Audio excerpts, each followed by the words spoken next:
What's up? What it do? What's happening with it? Y'all already know what it is. You tuned in to another episode of Everything Boxing. There you go, talking that boxing again. And y'all know what to do. When you come off in the building, smash on my like button first, and then jump in the comment section. Let me know you in the building. Knockout Boxing 86 TV. Say we in here. We here. What's happening with it? Knockout. What's good with you? Yes, sir. Yeah, great weekend. A great weekend. We gonna talk about it. We gonna cook today. That's for sure. That's for damn sure. We gonna cook today. A great weekend of boxing.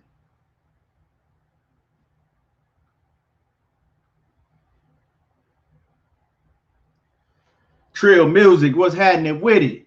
There you go, talking that boxing again. Yeah.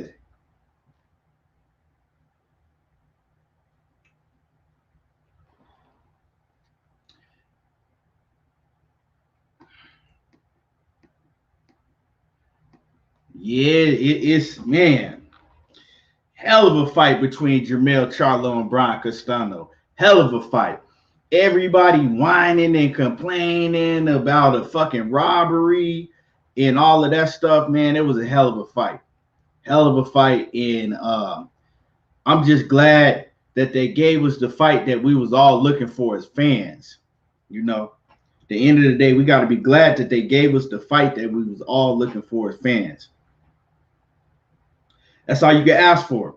With everything that goes on in boxing today, and we never get the big fights that we want, y'all gotta really think about it, right? In boxing, probably I would say 90% of the time, we don't get the fights that we want. Probably more than that. We probably only get 5% of the fights that we really want to see as fans in boxing. So when you do get a fight like this for Undisputed, and then it lives up to the hype, what can we complain about? What can we complain about? Cassandra Mason off in the building. What's going on with you, Queen? Sheena off in the building. What's happening with it? What's going on, Queen? She say she trying to connect her Bluetooth. She trying to get it working. The troll killer, Mr. Sheldon. What's happening with it? Loyal to the game, boxing talk, Kwame East off in the building. And make sure that y'all go subscribe to my man Kwame East on Loyal to the Game Boxing Talk. And make sure that y'all go sub to my man Knockout Boxing 86 TV. We gonna be cooking on Knockout on his channel on Wednesday. Knockout said it wasn't no damn robbery. It was 7-5 either way. I myself feel Castano won, but it was some swing rounds in there, so I ain't tripping. Run it back. Real talk, man. Real talk. And like I said, we're going to talk about all of that. We're going to get into it.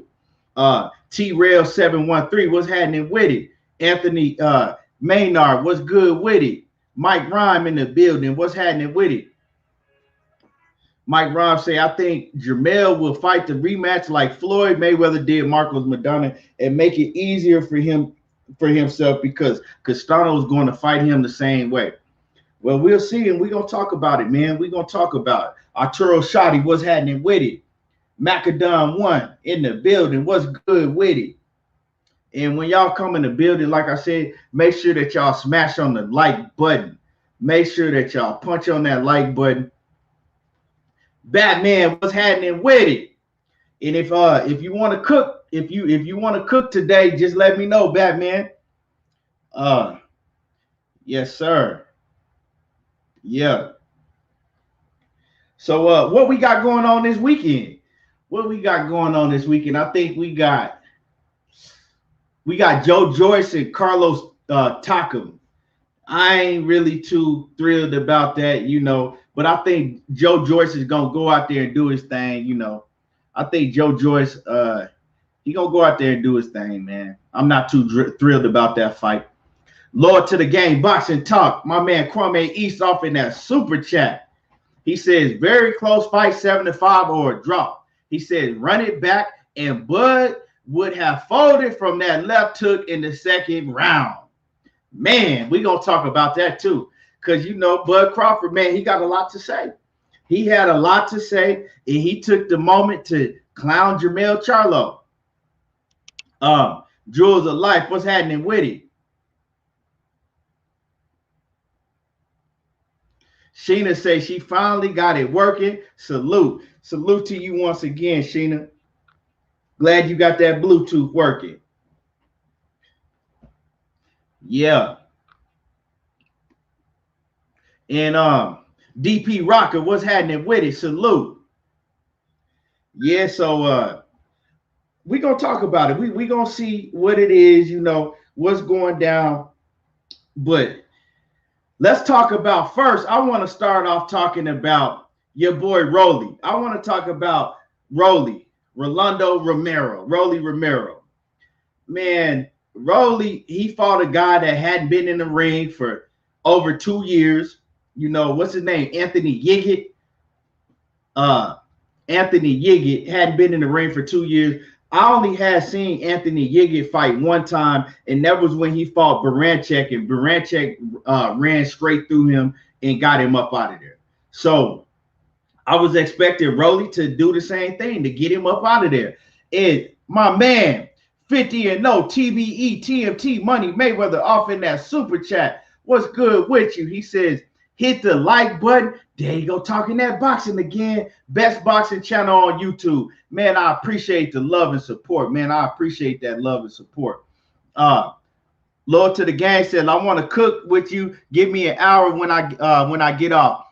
Man, in an hour, I might be getting off of here. But just let me know if I'm still on.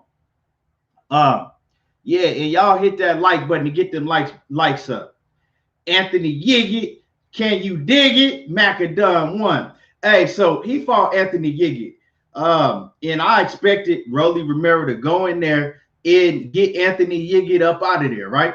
He did what I expected him to do, but he looked horrible doing it. The motherfucker looked horrible doing it. He don't know how to throw a correct jab. Like, when you jab, you're supposed to step with your front foot and slide your back foot with the jab at the same time, all in one motion. This motherfucker, he steps out with his front foot, but he don't even move his back foot when he jabs. So he just, it's like he's stuck in mud. Like, he don't know the basic fundamentals of boxing. And I be looking at dude like, man, what is wrong with this dude? He turns his whole body. He turns his whole head when punches are thrown at him. So he gives you his back. He just, man, he just like pitiful fundamentally. He rough as hell. He like an all-pro linebacker, like I said the other night. You know what I'm saying? He an all-pro linebacker. He throwing elbows. He rushing you. He slamming you. He hitting you and pushing you while he hitting you. Like, the dude is just rough as hell. And I don't think that, well, I know that Anthony Yiggett wasn't prepared to be in there with an all-pro linebacker. He wasn't prepared to be in the ring with an all-pro linebacker like Rolando Romero. You know, you might see that shit, but once you get in the ring, you like, hold on. Is we in NFL training camp right now, or are we in the professional boxing match? Because Juan Ramos, what's happening with it? Because it's hard to tell with Rolando Romero. It's hard to tell with Rolly Romero. If you in NFL training camp, because we know NFL training camp, you know, is right around the corner, right? We know preseason is right around the corner. Hey, the Dallas Cowboys might need to take a look at Rolly Romero, because if he get in there with Tank Davis, like he was talking about, he ain't going to be in boxing for too long. He might need to take that shit over to, you know, the National Football League, because, man, like, his boxing skills ain't there. He can hit hard, and he's rough as fuck. You know, he's rough and he can hit hard. Other than that, his footwork is hella sloppy. Um, he just do everything horrible to me. And he a lot off. I want to say he a little bit off, but he's a lot off. And don't take this the wrong way, but Rolly Romero, he's off in the head. Like, he might be a slight retarded, so he has that retarded strength. And don't take it the wrong way. I'm not making fun of mentally challenged people, but Rolly Romero, he got that retarded strength. That's why he's so wild. Them, man, he got that, he's off in the head. And he got that, look at his eyes. Look at his eyes when he talks. You could tell he's slight retarded. And he has that retarded strength. So, I mean, you don't want to get in the ring and try to wrestle with him. He might go to the, he might need to be a wrestler or something. Because the motherfucker's strong. He's strong as hell. You know what I'm saying? He's strong. So if you get in the ring and you're not prepared to move your feet and move around the ring, and you let him get a hold of you, you know what I'm saying? He might suplex you. He might motherfucking power slam you because he's strong as hell.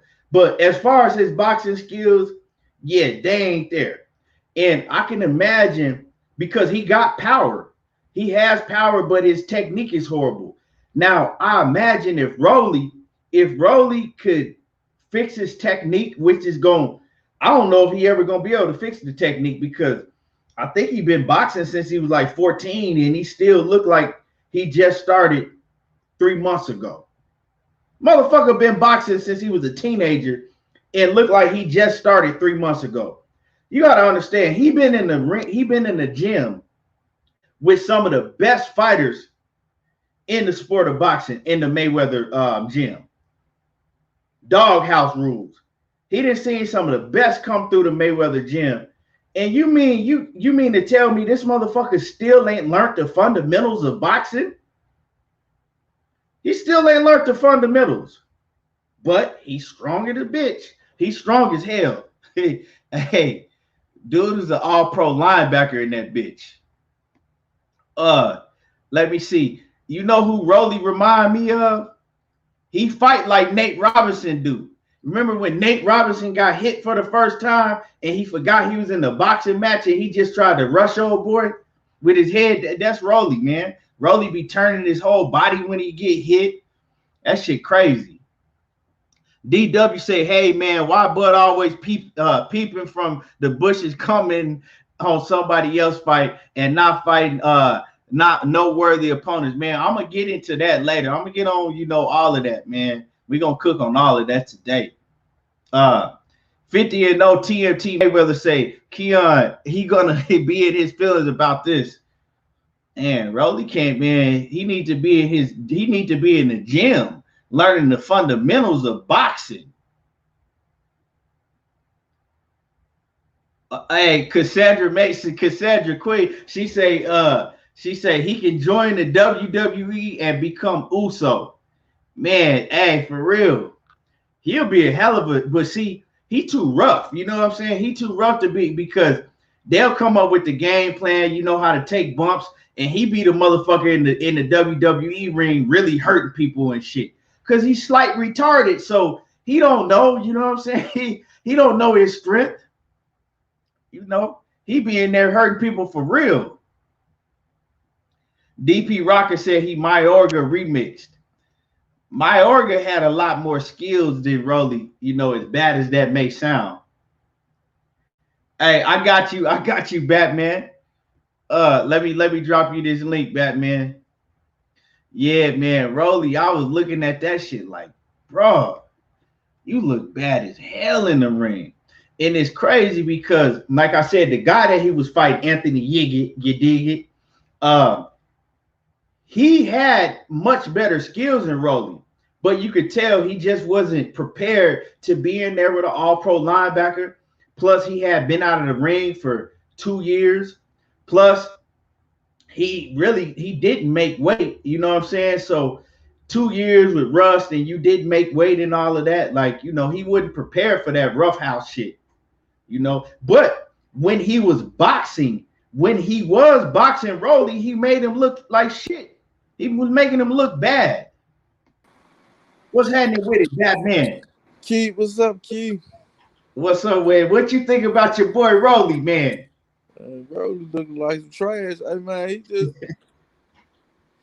man, when he get to going, man, he just throwing wild punches, elbows. He might throw a knee one time, man. In one of these fights we see, man, I'm trying to tell you, that man's a street fighter, man. That nigga, like I said the other night, what Rolly would really excel in, though, real shit, like not even joking. Kickboxing. K1, this kickboxing.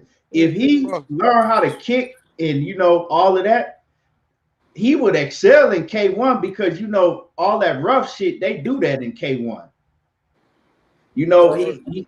He already got he boxed like a K1 fighter. He don't even a lot of them K1 fighters box a lot. They have better technique than him. He might as well go UFC then, man. Man, the UFC is too much. You gotta get the groundwork. You gotta them dudes in UFC is too seasoned. But kickboxing, K1 kickboxing will be good for him. You know what I'm saying? Kickboxing to be good for him. But boxing, man, he talking about Tank Davis, bro. I mean, he calling out, and I respect it, right? Don't get me wrong. Because he really thinks in his head that he is a top fighter. Like, he thinks in his head that he's one of the best in the game. And I can't shit on him for thinking that. Because, like I said, he got a slight retardation in the head. You know what I'm saying? I don't think he one of the best of the game. I think he knows that if I happen to catch one of these motherfuckers, they might be going out. So I'm feel confident in going 12 rounds and my power carrying 12 rounds. If somebody sit there with me or let me bully them and let me touch them one time or two, that they might go out. That's what I think he feel real confident in. I don't think he feel that he's one of the best. Well, if you hear him talk, he really thinks that he better than them dudes. Like, I think he really think that. But see, the thing is with Rolly, like I said the other night, man, my thing with him, right, is you could tell what type of attitude he has, right?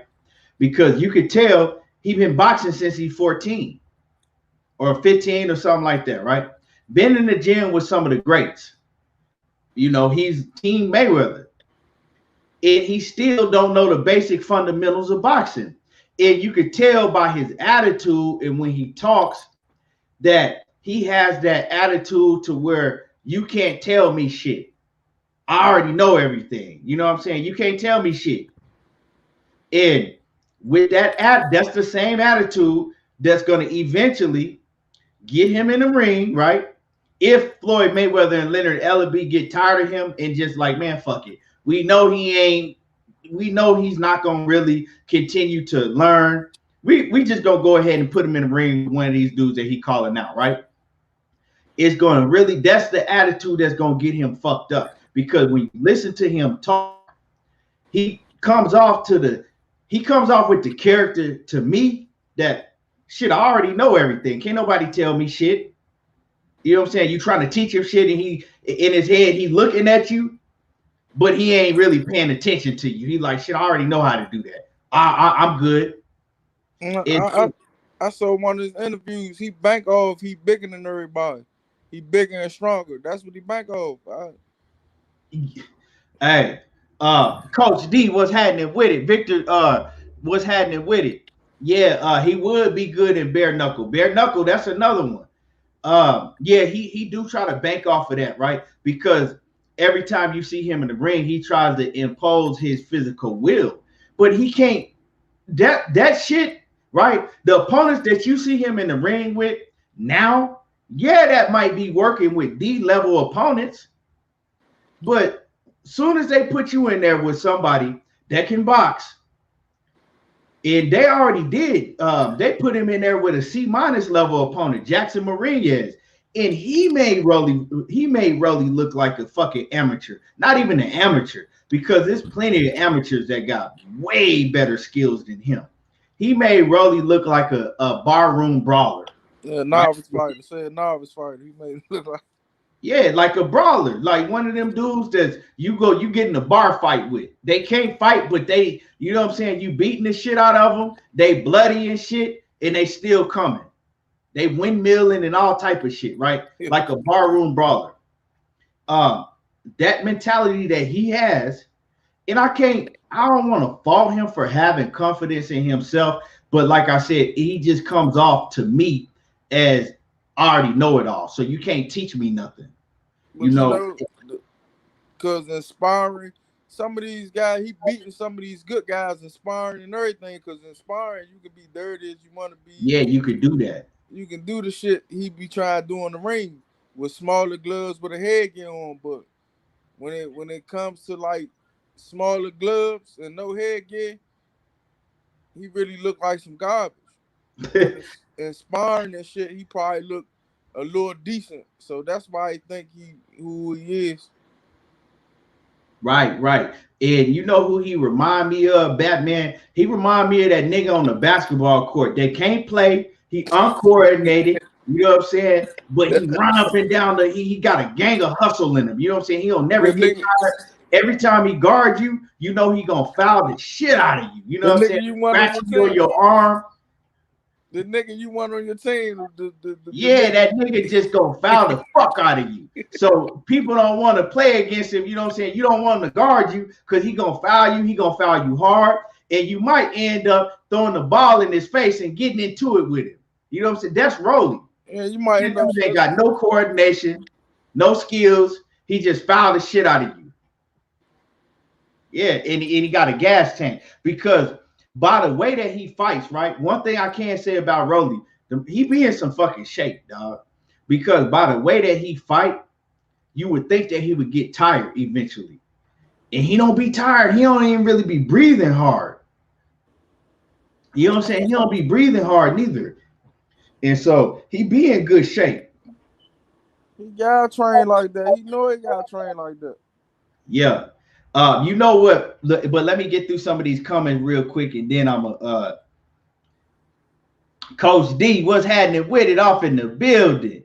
What's good with it? He say Rolly is garbage. Man, I couldn't agree with you more, but hey, he got confidence in himself. I like that. I like the confidence that he has in himself. John Kramer says Rolly looked like a bare knuckle fighter. Most definitely. Knockout say once Rolly runs into someone like Comey, he done. Oh yeah, Comey gonna do him bad. 50 and no TMT Mayweather said one day he put two middleweights to sleep out cold, he says not knocked down but out. Yeah, I mean I can believe it, especially in sparring when you can fight like that. You got big gloves on and you can use all of that. You know, you can elbow motherfuckers, you can rush them. You can power slam. You can do all that shit in sparring. Coach D say no disrespect to anybody, but Rolly, he said, but Rolly looked like he's slow, and I don't mean with him, man. I've been saying he a little off. He's like maybe a lot of off. You know what I'm saying? He got that slight retarded strength in him. You know what I'm saying? He might hurt you too.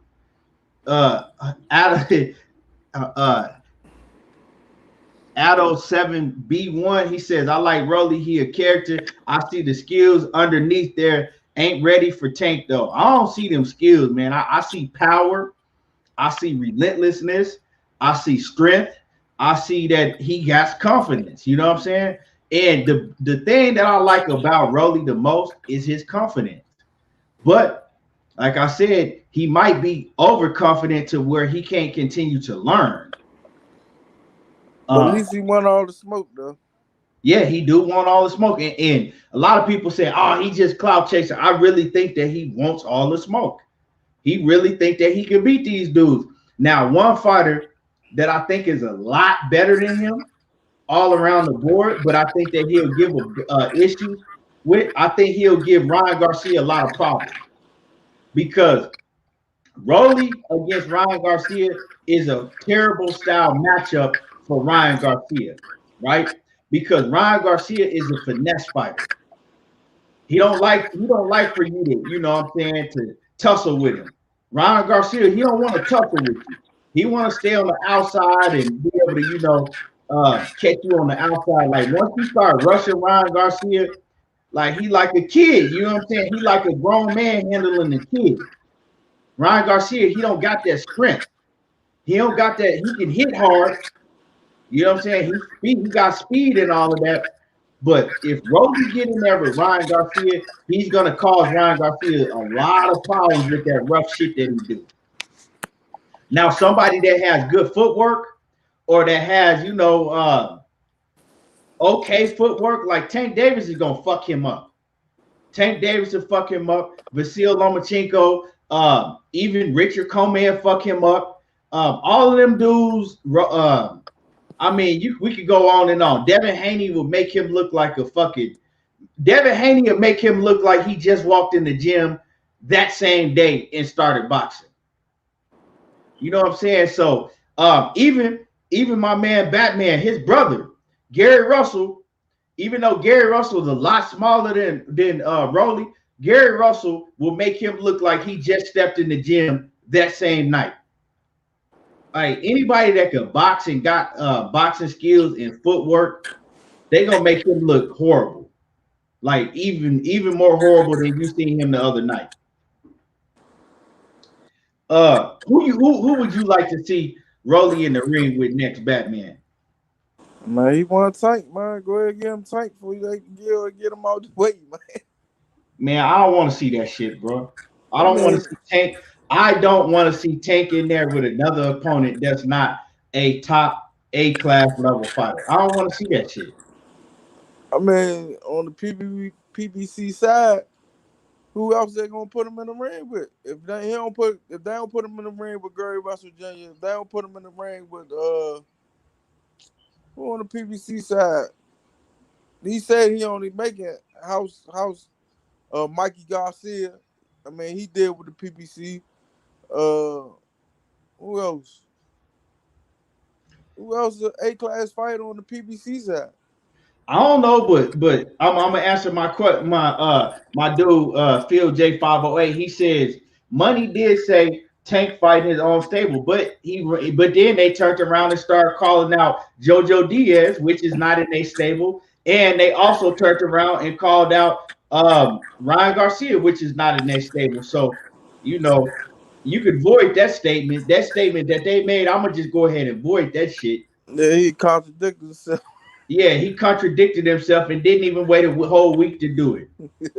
You know what I'm saying? So I ain't listening to that bullshit. Man, man. Yeah, Coach D, that's what I see. That's what I see from Rolly. He's so confident, right? He can't learn nothing. Like he's overconfident. It's good to be confident in yourself to where, but he just come off to me as that type that like you can't tell him. He come out to me, he ain't got no coordination for real. He just we all see that. It's just some people ain't got coordination. They got all the physical tools, but they can't put it together. He one of them people. Right. He ain't gonna. I mean, after he been fighting this long, he ain't gonna put it together. It ain't gonna happen. You feel me? He just not go. It's not gonna happen. He just gonna have to, he gonna have to make his run in boxing until he really step in there with somebody that can box, and then maybe try his hand at K1 kickboxing, or shit. He to me he'll be a hell of a linebacker. Shit, that motherfucker be running all over the field, hitting everything in sight. He gonna use his full body. He don't care. He gonna lay it all on the line. John Kramer said when Rolly do interviews, why he be looking like he got a couple of bodies in his closet. I'm telling you, man, he's slight off in the head. He ain't got it all upstairs, bro. Yeah, he mentally challenged. In the speech impediment and all that, he mentally challenged. Yeah, hey, I don't want to laugh, but he really is. He a little, he's slow. You know what I'm saying? He a little mentally challenged. He really is.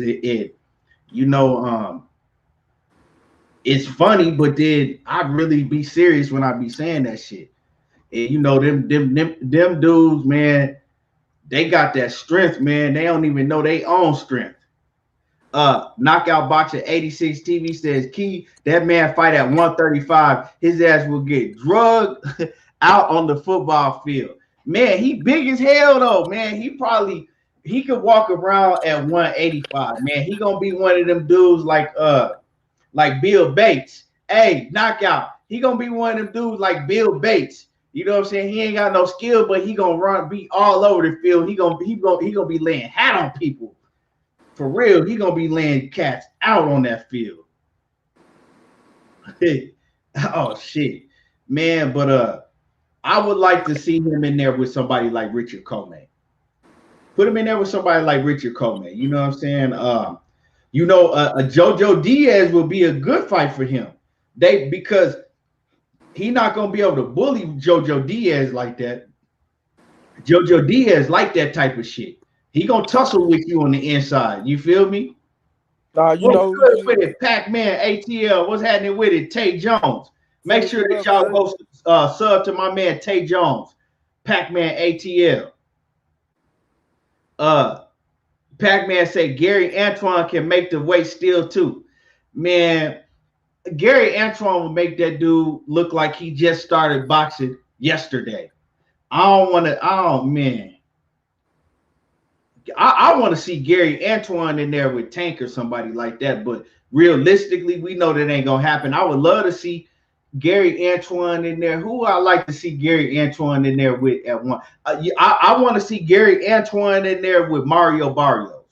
Put him in there with Mario Barrios. That's a great fight for I think he'll whoop Mario. I know he'll whoop Mario Barrios, but that's a good fight for Gary Antoine.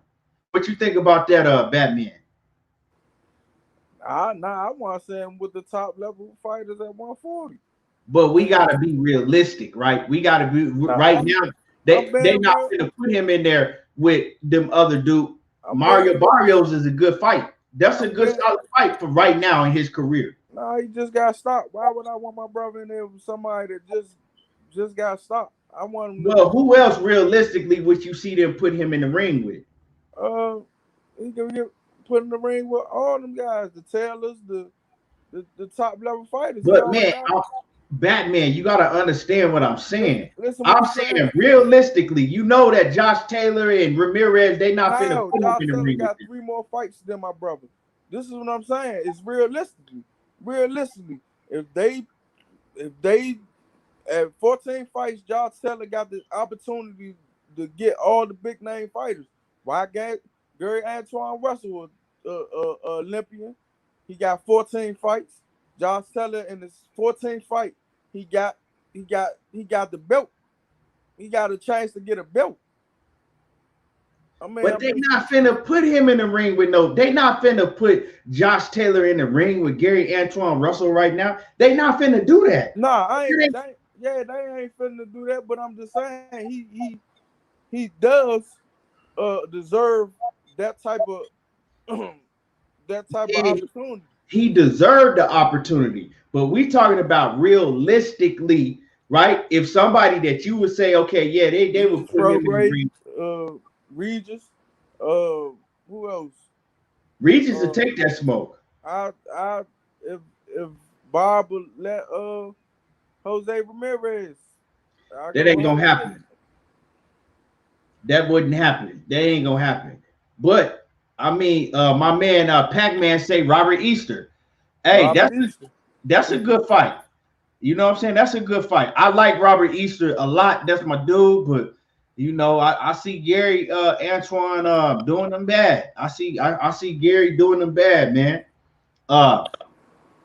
My man Big Money Texas Toledo off in the building. He says, win, draw, or lose, it's still lines only H-Town, baby. I was there live. Thought Jermell won. Salute, bro. We gonna cook on that, man. We gonna cook on that right now coming up, man. But Yeah, Rolly, man.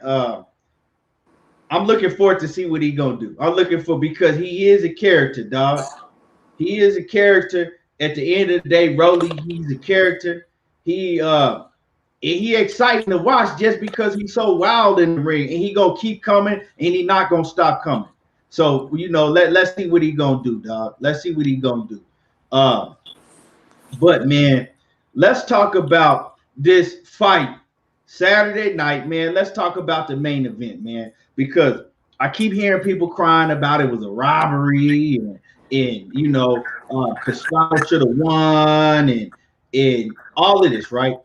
And then you got a lot of people saying it was a robbery that Jermell won. I don't know how.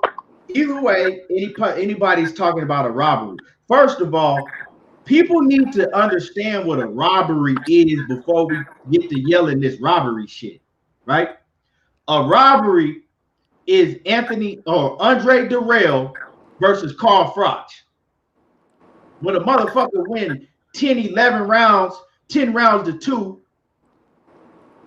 and they give the other fighter the win, right? When he clearly lost damn near every round. A robbery is Julio Cesar Chavez versus Pernell Whitaker.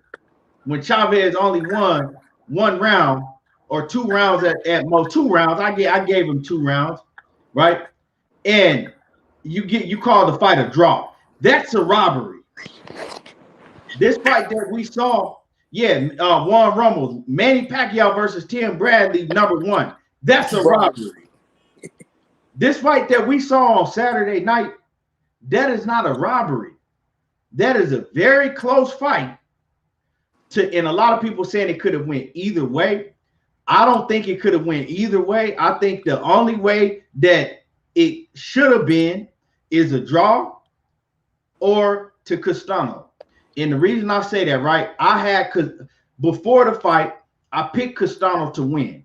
I picked Castano to win the fight. You can ask Batman. I talked to Batman on the phone. I said, I got Castano winning this fight tonight. He said, what? Castano? I said, yeah, I got Castano winning the fight, right? So I picked Castano to win. But, and I'm going to tell y'all how I scored the fight. I scored the fight after 7, going into the 8th round, right? Going into the 8th round, I had Jermell Charlo down 5 rounds to 2.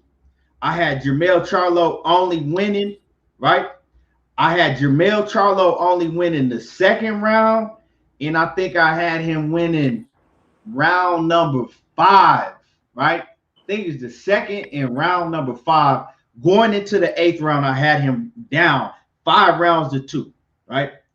Jermell came back, and I think I had him winning that 8th round. I had Castano winning the 9th round, and then I had Jermell Charlo winning 10, 11, and 12. Maybe it was the 6th one. I know it was the 5th or the 6th. I had him win. I had Jermell Charlo winning 10, 9. Wait, no, 8. I had him winning round 8, 10, 11, and 12. Right? I had him closing the gap. He needed that 12. He needed the last round really bad to pull off that win. Not the win, to pull off a draw. I had Jermell Charlo needing that 12th round real bad to pull off the draw. And I gave him the 12th round because I felt that in the 12th round, he landed the more cleaner shots, and he landed the harder shots. A lot of the stuff that Castano was doing in the 12th round, he was missing. He wasn't landing. He was aggressive, but he wasn't landing. And Charlo was landing. And Charlo, the beginning of the round, you know what I'm saying? Charlo won the round easy. Castano tried to do some work at the end, but he wasn't really landing no shit. So I had, after going into the 8th round, I had Jermell Charlo down 5 rounds to 2. And from then on, Jermell Charlo, he caught up. And he secured a draw to me. Now, the reason I say that I only can like me, I only see it a draw or Castano winning, because one of those rounds that I gave Jermell Charlo within the first 6 rounds, right? One of those rounds, it was real close to me, right? It was real close. Jermell Charlo, I remember he won the first part of the round clearly, and then Castano started coming back. But I thought that Jermell Charlo did enough. I can't remember what round it was. It was either the 5th or the 6th round, right? The 5th or the 6th round. And I ended up giving it to Jermell. It was close. The rest of the rounds, to me, I know a lot of people say it was a lot of swing rounds. The rest of the rounds, to me, was pretty easy to score. Maybe 1 or 2 more, but overall, it was an easy fight for me to score. So I had it a draw. You know. And like I said, I bet on Castano, and I picked Castano to win, but the fight was a draw to me. And that's my honest assessment and opinion of the fight. It was a draw. Let me read some of y'all comments, and then I'm going to pass it over to Batman. Let him cook on this. Juan Ramos says Jermell was hurt, though he wasn't throwing that right hand, man. He said he wasn't throwing the right hand. He wasn't throwing that right hand, man. He said Pedro Villarreal, he said, I was going for Charlo. Damn, I lost it. Hell did the comment go? Hold on, man. Okay, I found it. He says, I was going for Charlo since he's from H-Town, but I feel like he lost the fight. But it was a great fight and very close. Could have gone either way, but the 117, 111 judge needs to get checked. That's that in-house shit, bro. See, what happens when you get scorecards like that, you got PBC, right? They gain more from having Jermell Charlo as the champion, because Jermell Charlo is the bigger name. He's much more known than Bryan Castano. A lot of y'all was arguing with me on here when I kept telling y'all, I said, man, Bryan Castano gonna be Jermell Charlo's toughest fight of his whole career. Y'all want to argue with me and you know, act like I was full of shit. And I told y'all, I said he gonna give Jermell Charlo hell. Watch. Y'all was nah, Jermell Charlo gonna get him out of there in 5. Jermell Charlo gonna knock him out. I said, nah, it ain't gonna happen like that. He not gonna fold. I said, Bryan Castano ain't no pussy like that. He not gonna fold like the rest of these dudes that Charlo been in the ring with.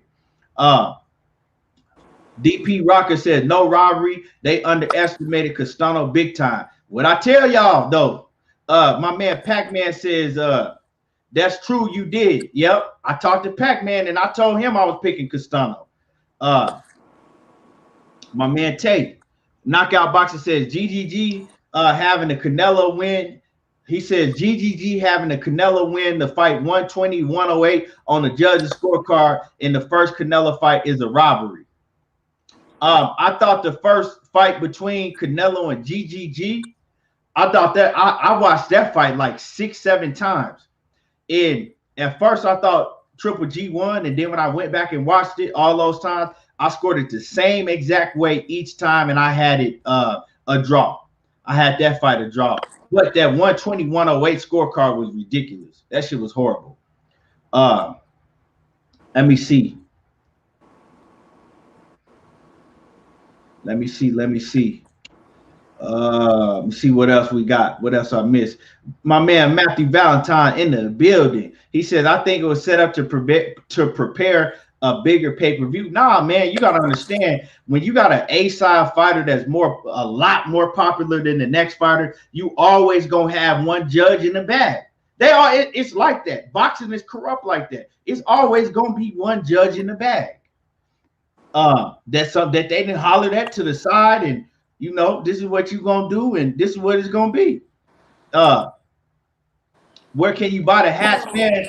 Oh man, I'm gonna put them out, man. I ain't put them out yet, man. I've been procrastinating on them, but man, I'm sure gonna put the hats out soon. It's funny you asked me that because I was looking into that today. Castano way better than I thought he got. He said. Juan Ramos says Castano way better than I thought. He got a good boxing IQ. I told y'all though, but at least you are admitting that he is a lot better than what you thought. And my man 50-0 TBE TMT Money Mayweather back in the building again in that super chat. He says, oh, I just read that, man. I just read that. I'm tripping. Hold on, let me see. Zenith 360, what's happening with it? He says it was a few good swing rounds, but I had Charlo winning by 1 round, but I thought it was a draw. Could have gone either way. I hear a lot of people saying they had Charlo winning. I really don't myself, because like I said, one of the close rounds that was kind of a swing round to me, I gave it to Charlo. Other than that, if it wasn't for that, I thought Charlo would have clearly lost by 1 round. So I don't know how people giving the fight to Charlo, and I'm being straight up and down honest. It was it was a draw. I think the judges, the other 2 judges, they pretty much got it right on the head. That second judge was, I don't know what he was on, but I know how it go down in boxing. Yeah, Sheena says, I remember, and you were right. Yeah, man, I knew I had known Bryan Castano. See, a lot of people, they go off the popular fighter, Batman. If they don't know somebody, he gonna knock him out, right? And I'm like, bro, y'all got to go back and do your research. Bryan Castano been a dog. And one thing I don't like is everybody coming out now talking about, Jermell Charlo, he was exposed. He was this, and Jermell Charlo, he needs to do this. And he wasn't exposed. He wasn't nothing. He got in there with another top level elite fighter, and that's what happens. That's what happens. He wasn't exposed. Jermell Charlo fought like he always fights. He don't have a high volume output. He sets up his shots, and he drilled your motherfucking ass, just like he did to Castano. He was setting up shit with Castano, waiting to counterpunch him, and he drilled that motherfucker more than once. But see, Castano was different. Like I told y'all, I said Jermell Charlo, he gonna catch Castano. I said, but Castano's not gonna fold. I told y'all, I said them other fighters that Jermell been in the ring with, I said they all got one thing in common. They can all fight, but they all got weak chins. And I said Castano haven't showed me that he got a weak chin. But I think Jermell, if Castano hadn't made Jermell feel his power real early, because one thing Castano did is Castano made Jermell feel his power in that 3rd round. After Jermell had hurt Castano, Castano came back and he made Jermell feel his power. And that's part of ring IQ, right? That's okay. I'm going to make sure that you feel my power early. So when you come in, because I know you got power, so I'm going to make sure you feel my power because I got power too. So whatever you trying to do when you come in, I'm going to make you think about my power before you get in reckless. And that's what happened when Jermell Charlo hurt Castano later on in the fight. He tried to finish Castano off, but then after Castano was still blocking shit, Jermell Charlo was tentative to go in there because he didn't want to get caught with no shit again. So a lot of people like Jermell Charlo should have finished him off. And I think he should have, and I think he could have. But he played it a little safe because he didn't want to get caught again because he had already felt Castano power. And DP Rocker, what's happening with it?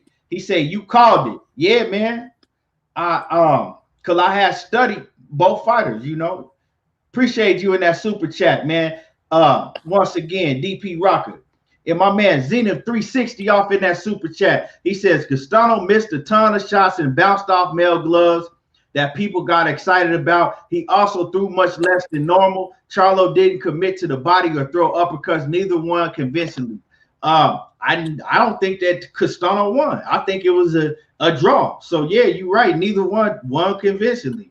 But salute to you, Zenith 360. Once again, in Big Money, Texas, Toledo off in that super chat. He say, what do you think about Buzz's input on the fight? I'm gonna get into that in a minute, man. Once we get done, once I let Batman cook, we gonna get into that also. But Castano, I wasn't counting the punches that was, wasn't landing, that was hitting. No, I was counting the shits that was landing solid on Jermell. you know, and I was counting the shit that was landing solid on Castano. So yeah, man. But cook on this, man. What you think about the fight, Batman? Uh, like I said, I thought Castano won 7-5. Yeah, 7-5. But you know, like they said, a lot of that stuff was hitting gloves. A lot of male stuff was hitting gloves. Both ways. Male just ain't throwing enough punches or put the pressure on too much for me. I mean, you know, the 10th round, I think he could have stopped him, but because that's how he hurt him. He started pressing him and started winging punches. He should have kept going, but I guess he was a little gassed. But like I said, Castano, like when Mel was throwing this jab, that shit was touching the gloves. Oh, I mean, both of them. But like I said, how you can say it? How I can say this, man? Castano was like you said, his IQ, how he was pressuring Mel. When he got Mel against the ropes, he started working Mel. Mel was balling up. It wasn't he was just catching punches. He was balling up. Mel wouldn't go to the body, so I knew something. And half the time, Mel couldn't even touch him with the jab in the first couple of rounds because he wasn't a big enough target, and he was still active. But when the fight went on, both of them started getting tired. Mel, man, he did his thing, but I thought he lost. I mean, it was a close fight though. It wasn't no blowout. It was a blowout fight. Nah, it was a close, tough fight. So you said you had to score 7-5. One of the rounds, right, that you probably scored for Jermell Charlo, for Castano, I gave to Jermell because, like I said, it was one round, right, that I gave to Jermell Charlo that you could have gave to Castano, but I gave it to Jermell Charlo because I felt that he had put in enough work before Castano started coming on. Y'all talking about that 4th round where he controlled from the outside, but like a minute left in the fight, Castano pressed him and hit him with like three good clean shots. That round right there, like I said, Jermell was controlling the round, but he wasn't touching Castano. Right. So yeah, when anybody that's saying that they had it 7-5 for Castano, I don't have no problem with that because, like I said, it was one real close round that I gave to Jermell Charlo, and a lot of people probably gave it to Castano. You know, I had to go back and watch the fight and see what round exactly that was. But to me, Batman, to me personally, most of them rounds was easy to score to me. Yeah, a lot of them was. You know, and y'all make sure that y'all hit my like button. Do me a favor and hit my like button. And then go subscribe to Knockout Boxing 86 TV. Subscribe to my man Money Brown TV if you haven't already subscribed to Money Brown TV. And make sure that you subscribe to Loyal to the Game Boxing Talk on YouTube. But at least it was a good fight. And subscribe to World Combat Sports. Make sure that you subscribe to World Combat Sports also. But hit my like button. Hit the like button. It don't cost you nothing. Hey, at least it was a good fight. Whereas though next time around, you will pay for it. I mean, it wasn't no bullshit fight. It was a good fight. But like I said, I thought Castano won. But with a draw, I'm not mad at it because I ain't got no win in the race. I wasn't betting on either one of them. I ain't have a win in the race. At least we get to see another good. At least you know when they get in the ring again, it's going to be another good fight. Right. Oh yeah, and Pac-Man, Tay Jones, drop your link in the chat so they can sub to you also. Everybody, knockout, all y'all drop your link in the chat so they can just click on the link and it's easy to sub. But yeah, man, Curtis, my man Kurt Anderson off in the building. What's happening with it? He said Charlo boxing IQ is low. He says he made the fight difficult for himself. He wasn't listening to what Derrick James was telling him. But when he did start listening to Derrick James, right? When he was listening to Derrick James, he made it a lot easier. But he just didn't stick to the game plan. John Kramer, he says Charlo beat him in a rematch. I got Charlo winning the rematch, and I'll let y'all know why in a second. But one thing, right? Because I was watching Derrick James in the corner, and Derrick James, to me, solidified why he is the best in the game. To me, that's my opinion. The instructions that Derrick James was giving Jermell Charlo was exactly right on point. He was telling Jermell Charlo exactly what he needs to do to win the fight, and it was on point. It don't get no more on point than what Derrick James was telling Jermell Charlo to do.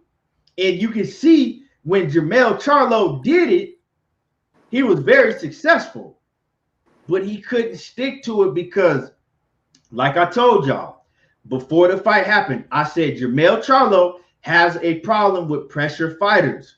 That's going to put a lot of pressure on him. But see, what bails Jermell Charlo out is, since he got with Derrick James, he's a very accurate puncher, unlike his brother. Now, Jermell Charlo is not accurate with his shots. Jermell Charlo overshoots a lot of his shots. Jermell Charlo got pinpoint accuracy, like I told y'all before this fight. He has pinpoint accuracy, and when he hits you, he hits you in the spot where he's trying to hit you at. That's why his power looks so devastating, because he got real power, but it's even more devastating because he has pinpoint accuracy. That's one thing that bails Jermell Charlo out of a lot of fights in the past. You know what I'm saying? But yeah, I see Jermell Charlo winning a rematch. If they rematch, I see Jermell Charlo. Now, does Jermell Charlo really want a rematch? I don't know. If he want to be undisputed, he do. Let me see. Hold on, let me make sure I didn't miss no. Let me see. Hold on. Okay. My man, Matthew Valentine off in the building. What's good? He say Mel was stuck between two game plans. Check out the real Marlo for details. Keep grinding. I appreciate you. Yeah, I'll check him out. But I mean, I don't know why he was stuck, because Derrick James was giving him the game plan that he should have stuck to. But like I said, you can't change a fighter's ways. He has problems with pressure fighters. He really do. It's been that way throughout his whole career. He's got a lot better because he's implemented the power. Mad Chad, what's happening with it? Y'all go show Mad Chad some love. I was listening to you cook on this yesterday, Mad Chad. I was watching your channel yesterday. Go show Mad Chad some love. Mad Chad Boxing and Sports. He say most fighters' game plan go out the window when facing Castano. Yeah, I mean, when you fighting a pressure fighter like that has skills, because see, Castano's not just a pressure fighter. He is a highly skilled amateur. Like in the amateur, I mean, y'all heard about his amateur record, right? He's skilled. He got skill. He's just not a short pressure fighter that just come in there with pressure. He has skills that go along with it, right? And so, man, that's why I like Castano. And he's going to continue to be a problem. He's been a problem throughout his whole career. He's going to continue to be a problem. But what I did like, Batman, what I noticed, right? I didn't like Jermell Charlo, right? I don't want to say that I didn't like it, but Jermell Charlo, to me, he came off as he was glad that he got the draw. Now, he'll tell you that he think that he won, right? But Jermell Charlo, if you watch the post-fight press conference, right? Not inside the ring. I'm talking about if you go and watch, you can go online and pull up the post-fight press conference. I ain't never seen Jermell Charlo in that good of a mood. Like Jermell Charlo was in a tremendous happy mood. And I said to myself, I'm like, this. I said, Charlo, he damn happy for getting a draw. He was real happy afterwards. And you know how Jermell Charlo, he used, especially if he think he won a fight and they gave a draw, I was expecting him to be livid, on edge. He was happy after the fight, dog. But He you was know, like, when you was in there with somebody and you feel as though, man, he got your respect. I can see that, but you know what I'm saying. But both of them did a hell of a job. Both of them. yeah. And When like I said, somebody got hurt, came back, or when Castano got hurt in that 10th round, Castano took all, but in the 11th round, he came back and showed you I'm still here. But you know what I'm right, saying? So he probably won his respect. right. And me, dog, like I said, even with that said, I think it looked to me that Jermell Charlo was very happy that he got out of that fight with a draw in the post-fight press conference because he was in a tremendous good mood. But even though I'm saying that, I think I picked Jermell Charlo. If they do have a rematch, I think Jermell Charlo will knock Castano out in the rematch. Because to me, Jermell Charlo could have knocked Castano out. He just didn't press on the gas and go all out like he should have. Uh, he tried to, but I think he could have done. I think he could have, still pressed into another gear because Castano was out, bro. In that 10th round, Castano was out on his feet, and Jermell Charlo rushed him for a second. You know, he was winging punches. He rushed him, and then he kind of backed up and he stopped. He let Castano off the hook. And in the rematch, Jermell Charlo get Castano hurt like that, it's gonna be night-night. It's gonna be night-night. And Jermell Charlo power is real. To me, I was still kind of before, and I'm gonna keep it 100. And salute to my man G5 Gabe off in the building. And make sure that y'all go sub to G5 Gabe. Get him to 2,000. Make sure that y'all sub to G5 Gabe and get him to 2,000. He over there cooking, he grinding. Go show him some love and support. But man, like to me, I was still like, yeah, Charlo got power, but I want to see if he can knock out motherfuckers that got strong chins. Cats that haven't shown that they have a weak chin. Because like I said, pretty much all them other dudes, they shown that they have a weak chin. They've been hurt real bad against other fighters. Castano hadn't shown that. I think he had been dropped once in his career earlier on, but he ain't never shown that he had a weak chin. And Lubin ain't been hurt. Yeah, he was. Lubin was hurt against Goucher real bad. Oh, wow. And Goucher and Terrell Goucher ain't no puncher like that. So, like I said, I wanted to see Jermell Charlo put in that work and hurt somebody like that haven't shown that he had a weak chin. And Jermell Charlo let me know that his power is real. It's pinpoint accurate. And if he touch you, you probably going to sleep. You probably going to go to sleep. So Jermell Charlo is dangerous. He's very dangerous. And if he starts listening to the full game plan,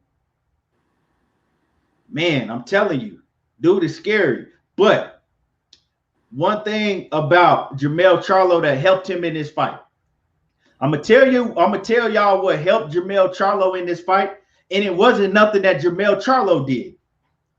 Castano got tired.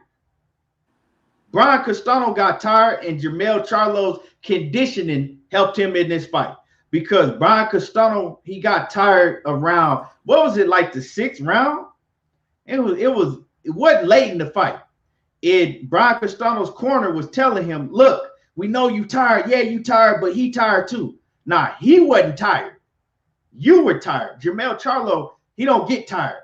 That's why they call him Iron Man Jermell Charlo.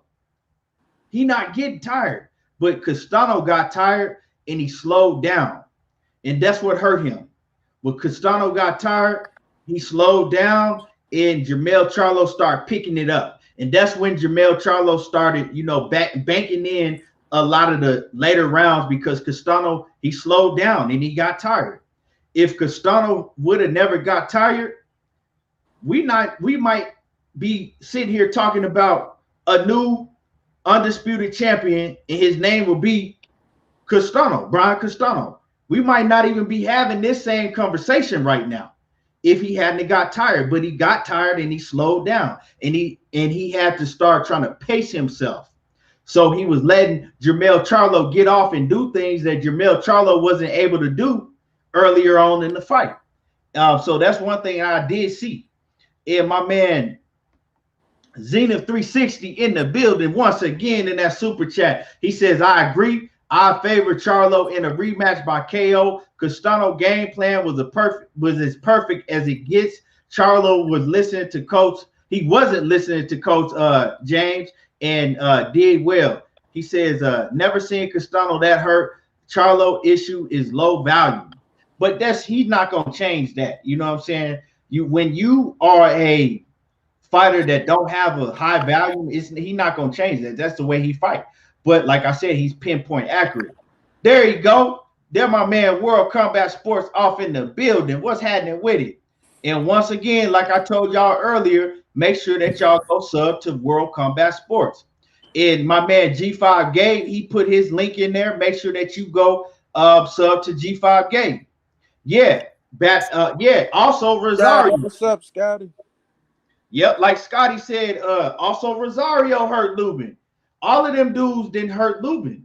So I knew Rosario hurt him. I'll take that for it.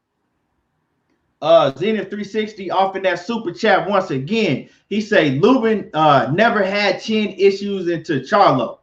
But you got to understand is Lubin never had faced the top level opponents into Charlo. Lubin went from, you know what I'm saying, that motherfucker Lubin jumped from middle school all the way to the pros in one night.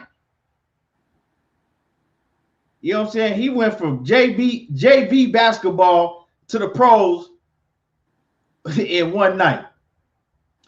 ES Rosa says, I got Castano on a rematch. It's going to be a hell of a fight when they do rematch. But see, this is the thing with me, Batman. And salute to 817 Boxing Beat. This is the thing with me, Batman.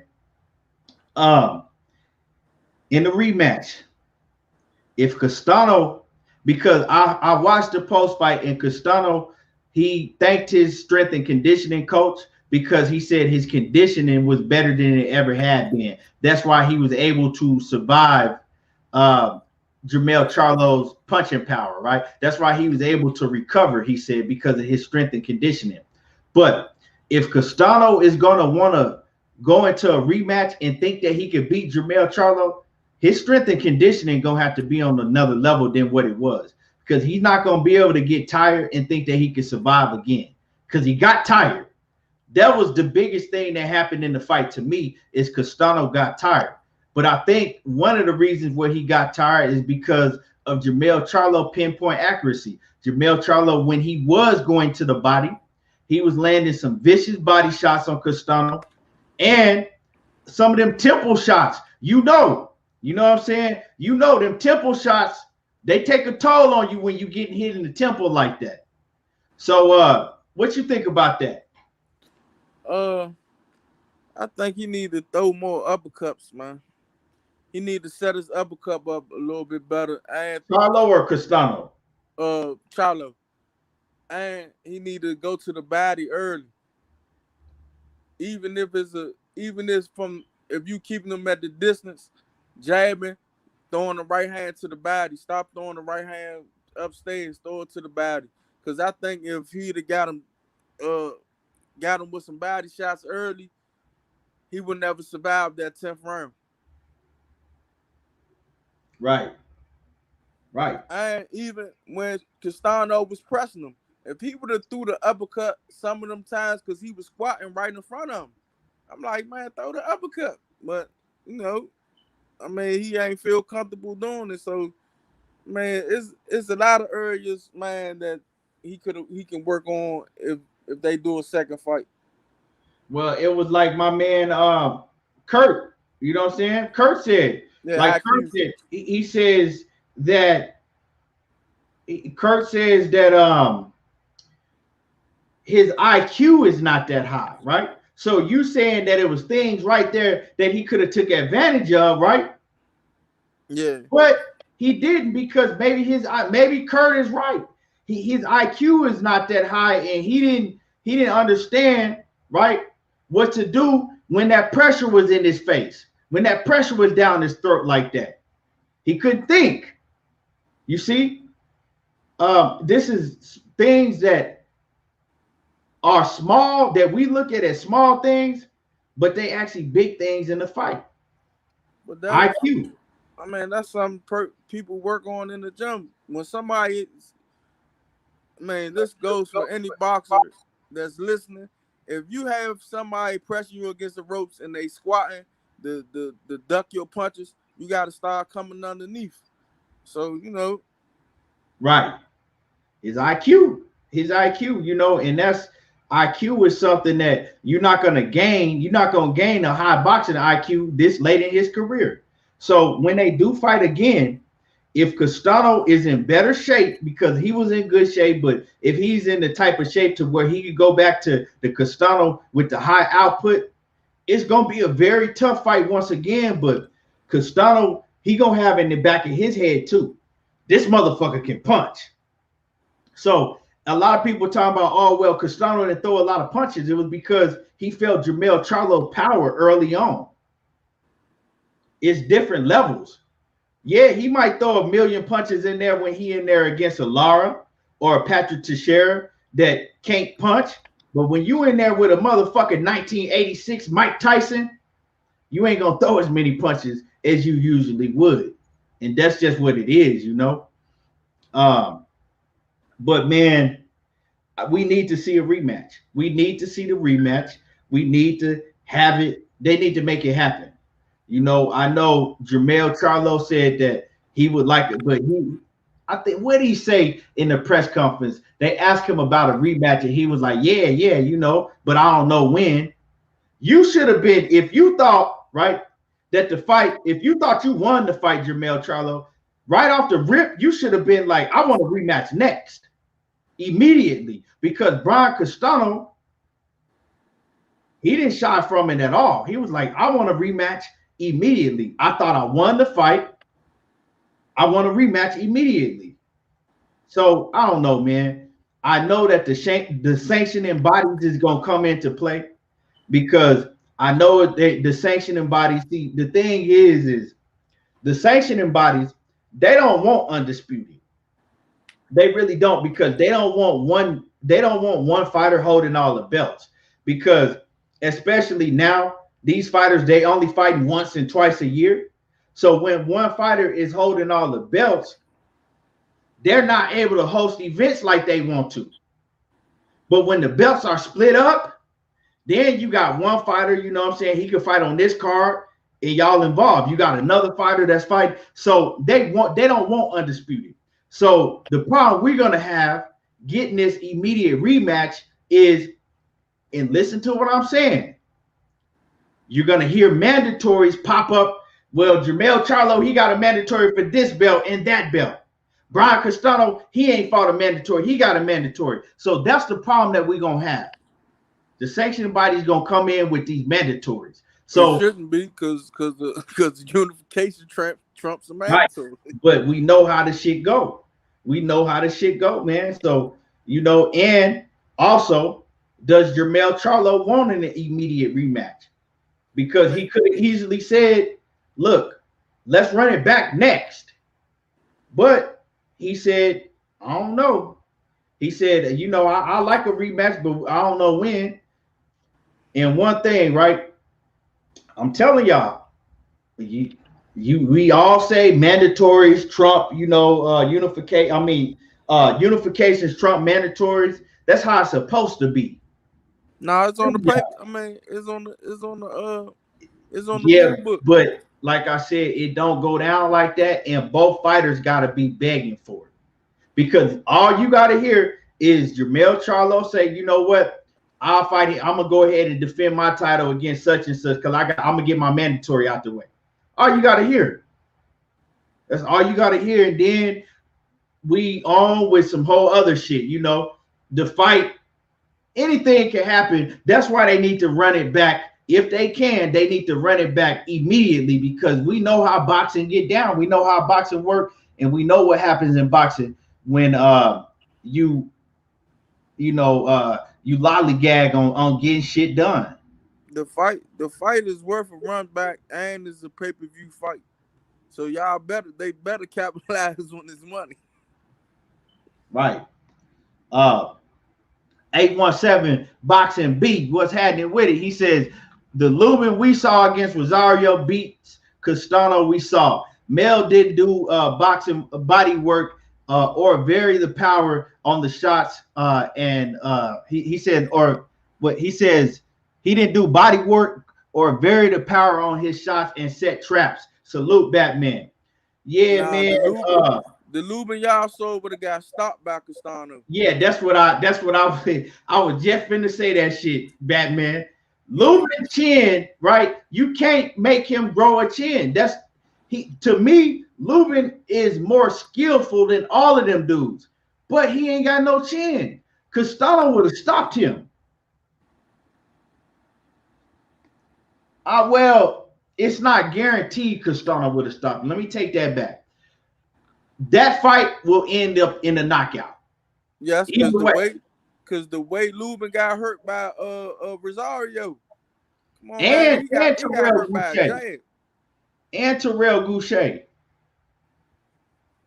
Xena 360 in that chat once again. He say IBF and WBO already overdue. Got 180 days for WBO. I'm telling you. The bullshit gonna come, y'all. I'm telling y'all. The bullshit is finna come. Just wait on it. My man Rich Mendez off in the building in that super chat. What's happening? He says Canelo must really be ducking to get away from Charlo brothers. He says after seeing their last two fights, he says it must have frightened him more. He says then the last Andrade fight that he is also ducking. He said it must have, man, he being sarcastic, but I never thought that none of the Charlos could beat Canelo. I mean, so that's a whole different conversation I don't want to get into, but a lot of people think that. A lot of people just gonna go with who they like and they're gonna go against who they don't like. Me, I don't do that.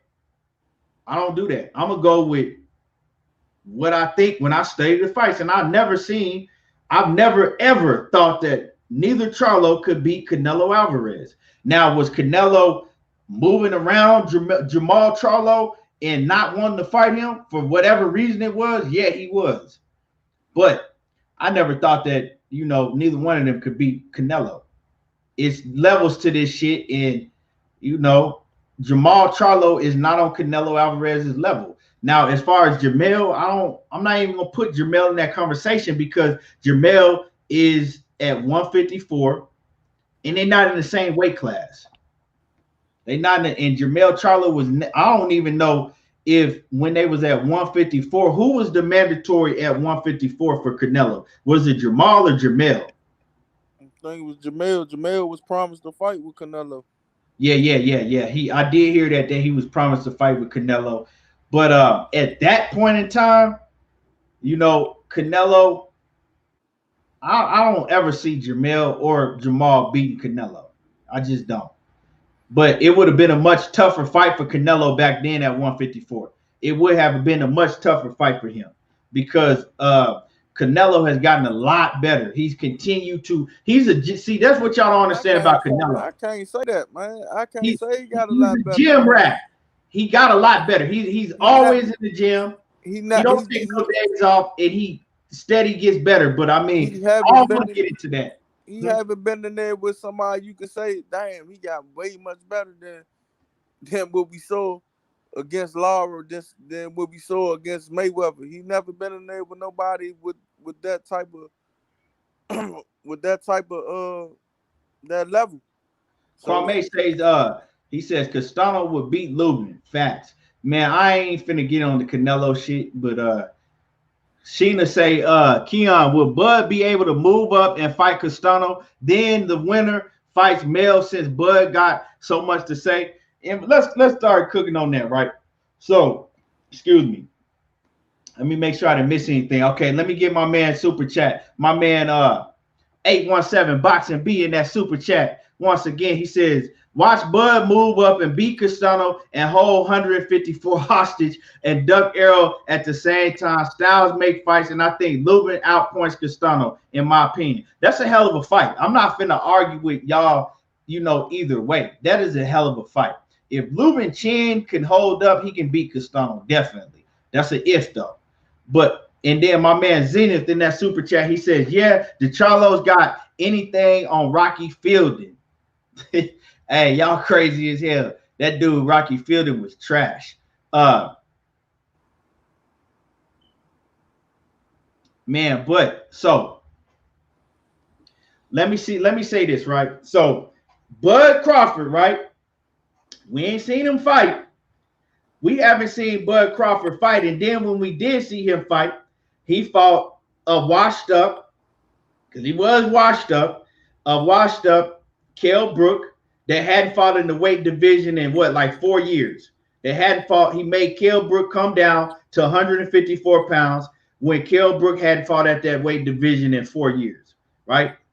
And he went out there and he did what he had to do to Kell Brook. He got Kell Brook up out of there. But Kell Brook gave him a lot of problems while the fight lasted. Kell Brook had his eye swollen up. So he had problems with Kell Brook, but he did get Kell Brook up out of there. Now, my thing is, he tweeted and he told Jermell Charlo, basically, you lost, period. You lost the fight, right? And he told Jermell Charlo, this is why you're not on the pound for pound list. And I got it screenshotted. I'm gonna give you his exact quote so I don't misquote the man. Hold on, pull it up. So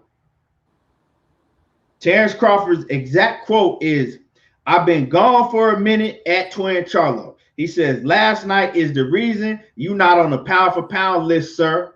Gotta do better. Now, my whole thing, Batman, is you tweeting out to everybody talking about Jermell Charlo's not on the pound for pound list. And if that's your opinion, Terence Crawford, that's your opinion. But we got to ask ourselves, who has the better resume? Who has the better resume between Jermell Charlo and Terence Crawford? Because Terence Crawford is on the pound for pound list. But who have you beat to be on the pound for pound list? Who has the better resume? I got it written down right here. And you said what? Nah, I commented on Knockout Boxing channel, and somebody commented, well, who they say, Harrison and Castano, and then started laughing, right? But they was trying to laugh at like they were saying that Bud a 3-time division champion, but Harrison and Castano, like, they weak opponents. Okay, well, we're gonna pull it up. You know what I'm saying? We're not gonna just talk, we're gonna talk facts. So I'm gonna pull up Bud Crawford's resume. Matter of fact, I'm gonna pull it up so everybody can see it, right? Let me pull it up. Hold on. Y'all bear with me here. I'm gonna pull up his resume. Let's see.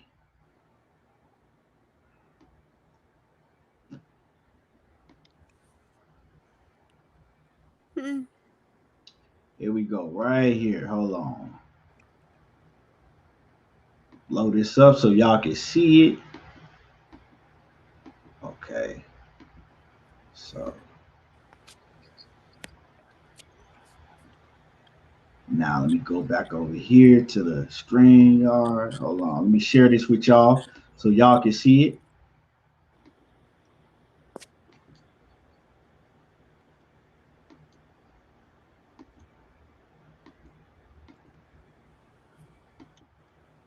Can y'all see that? We good, Batman? Can you see this? Yeah, I can see it. Okay, so we just gonna start because he talking about everybody talking about the Start the with one his division. first belt. Start with Yeah. We gonna start in the divisions that he won belts in, right? So his first belt that he won was against Ricky Burns, right? Ricky Burns. Let's look at Ricky Burns. Ricky Burns got 8 L's, right? Let's see what Ricky Burns did after he fought Terence Crawford, because a lot of people say, oh, well, he went over to the UK and fought Ricky Burns. Okay, well, we're going to see who beat Ricky Burns after that. Hold on. Because to me, if you go and you beat somebody, right? So Terence Crawford beats Ricky Burns, and then if Ricky Burns fight a whole bunch of top-level competition after that, and ain't nobody beating Ricky Burns, well, to me, that's a solid win. That's a solid win. That's a solid win. So let's look and see, right? Let's look and see. This is Ricky Burns' resume that we're looking at right now. Let me see when he fought Terence Crawford. Okay, so before Terence Crawford beat Ricky Burns, he had a split decision draw against Ray Beltran, right?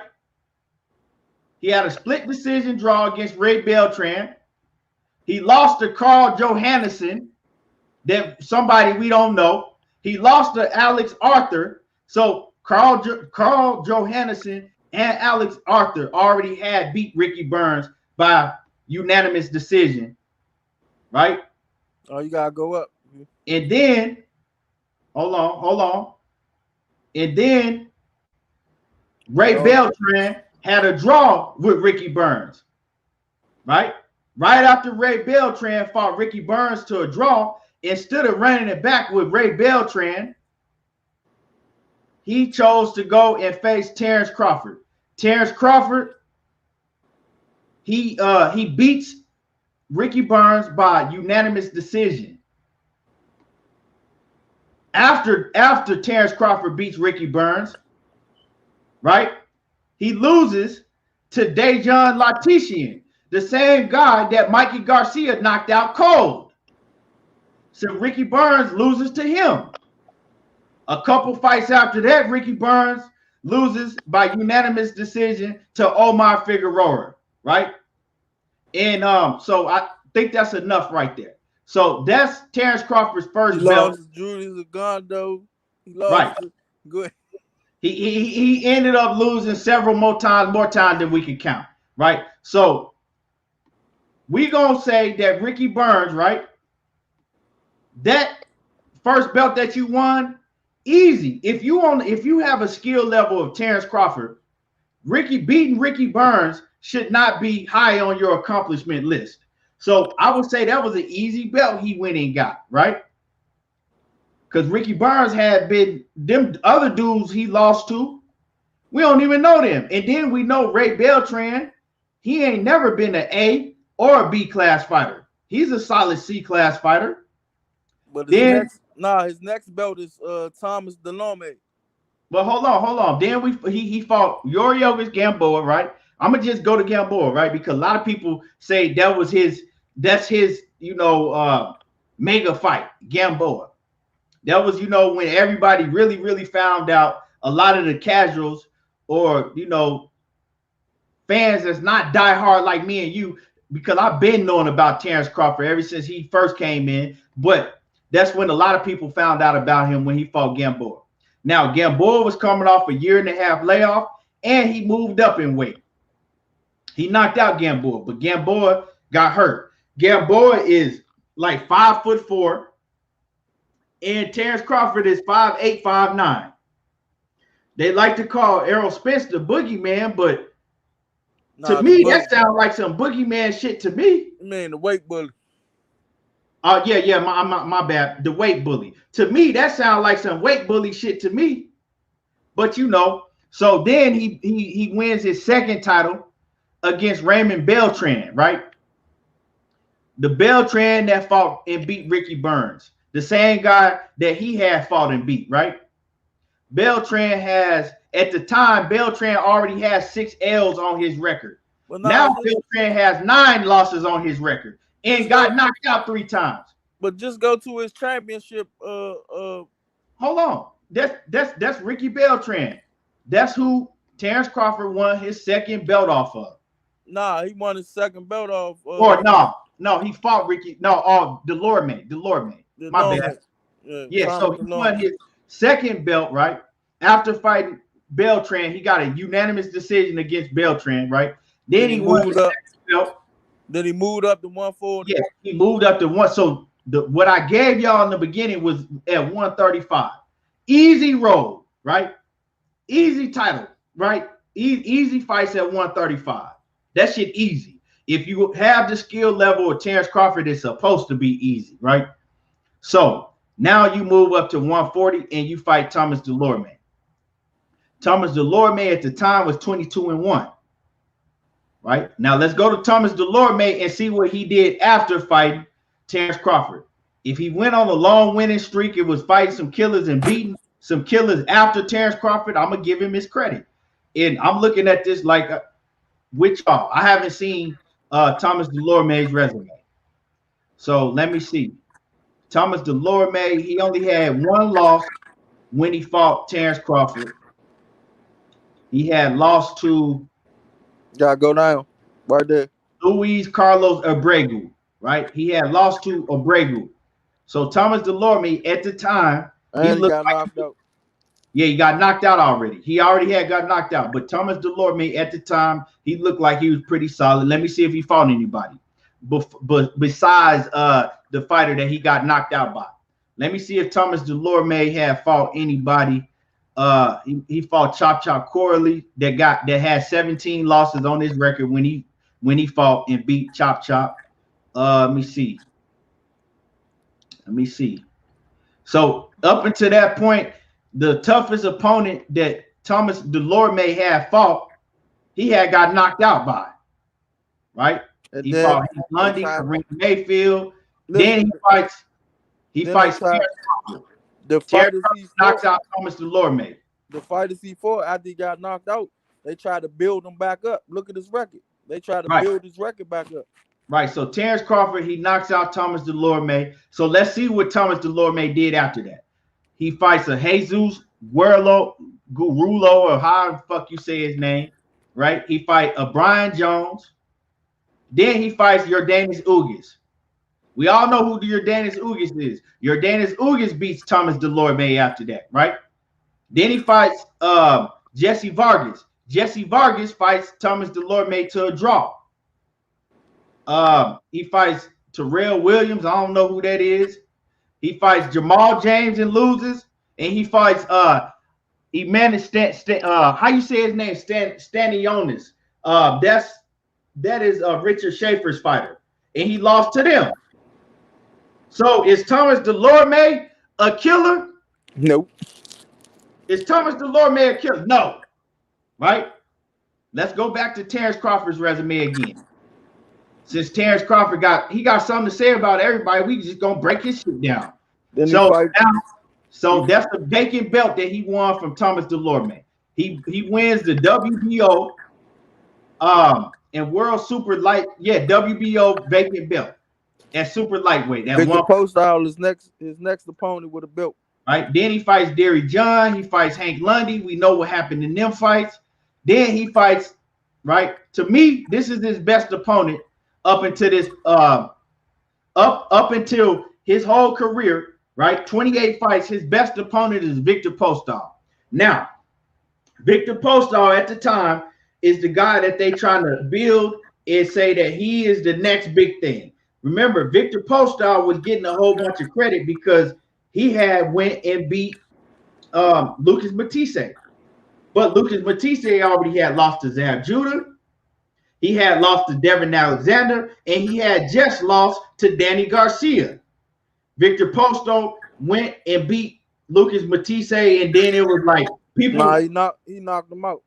He stopped him. He stopped he stopped Lucas Matisse. But when Victor Postile stopped Lucas Matisse, they tried to make it like Lucas Matisse had never been beat already.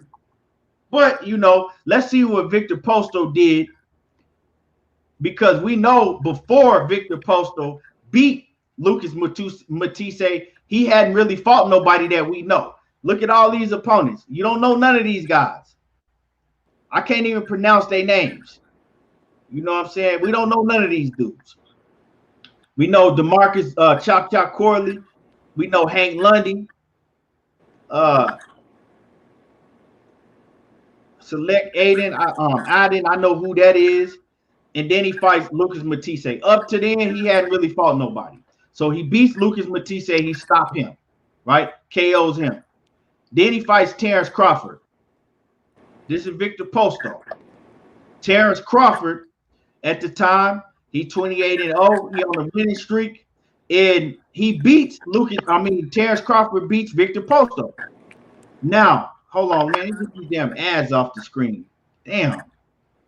So anyway, Terence Crawford, he beats Victor Posto, right? By unanimous UD. He beats him by UD. Now, Terence Crawford, he didn't stand up and bang with Victor Posto. He moved around the ring and he outboxed Victor Posto, but he still got the win. I think that was a great win by Terence Crawford. He beat Victor Posto. But let's see what Victor Posto did after he fought Terence Crawford. Since Terence Crawford, to a lot of y'all, is pound for pound #1. So we want to see why he's pound for pound #1. Did he beat anybody that he deserves to be #1 on y'all pound for pound list? Then he fights, I don't know how to say that dude name, so I ain't gonna fuck it up. For the 10-0 fighter. A 10-0 fighter, right? That's Victor Posto record after that, right? Then Victor Posto fights Josh Taylor. At the time, Josh Taylor only has 12 fights. Josh Taylor beats Victor Posto by unanimous decision, just like Terence Crawford did. Y'all don't hear me. Josh Taylor, that only had 12 fights, beats Victor Posto just like Terence Crawford did. This shit get real interesting. Let's go back. So Terence Crawford, that was his he won a championship belt against Victor Posto. He won the WBC title at super lightweight, right? Then he fights John Molina, trash, fights Felix Diaz. Let's see. I thought Felix Diaz was pretty good. Let's see what Felix Diaz went on to do after he fought Terence Crawford, because Terence Crawford fought Felix Diaz, and let's see if Felix Diaz went on to do some big things afterwards. Hold on. Look at his resume before he fought Terence Crawford. Well, he had fought Lamont Peterson, so I give him credit for that, but he lost to Lamont Peterson. He lost to Lamont Peterson. And other than that, Felix Diaz, he ain't fought nobody. He fought Adrian Granado. He ain't fought nobody better than a C-level opponent. So right here, he loses to Felix Diaz, gets stopped by Terence Crawford. Let's see what he does after that. The very next fight, he loses by majority decision. This is Felix Diaz, right? So Felix Diaz, and he loses to Francisco Santana, a guy that already had 6 losses on his record right after he lost to Terence Crawford. He goes on to fight one more time. He fights a dude that's 19-6, Abraham Peralta, and he wins by KO. So, I mean, Felix Diaz, yeah, we can scratch him off the list. Now, and so anybody in here talking about I'm hating, I'm showing y'all facts. I don't know what I can't see the comments right now, but I'm showing y'all facts, right? Then after they saying you got great points. Yeah, then after Felix Diaz, right? Julius Ndongo. Now, Julius Ndongo was 22-0. Go look at his resume. And Julius Ndongo, this is for undisputed. Julius Ndongo had, I think, 2 belts, and I think Terence Crawford had 2 belts. Go look at his resume. Undisputed, right? Julius Ndongo. We can go down Julius Ndongo resume. You know what I'm saying? I don't know him. Don't know him. These are all in Africa. Don't know him. I don't know him. Ricky Burns, we know him. We talked about Ricky Burns earlier. As you can see, Ricky Burns at that point in time had 5 losses already and 1 draw. Terence Crawford had already beat Ricky Burns by unanimous decision. So Terence Crawford gets to fight undisputed with all the belts on the line, right? With a prospect. Huh? With a prospect. Right. Ricky, okay, so he fights Ricky Burns. In Undango, the only win up to this point, only guy that we know on his resume up until this point was Ricky Burns. Julius Ndongo, hold on, let me get this shit off the screen. Julius Ndongo, he beats Ricky Burns by unanimous decision, right? So now, Ricky Burns is, Julius Ndongo is still unknown.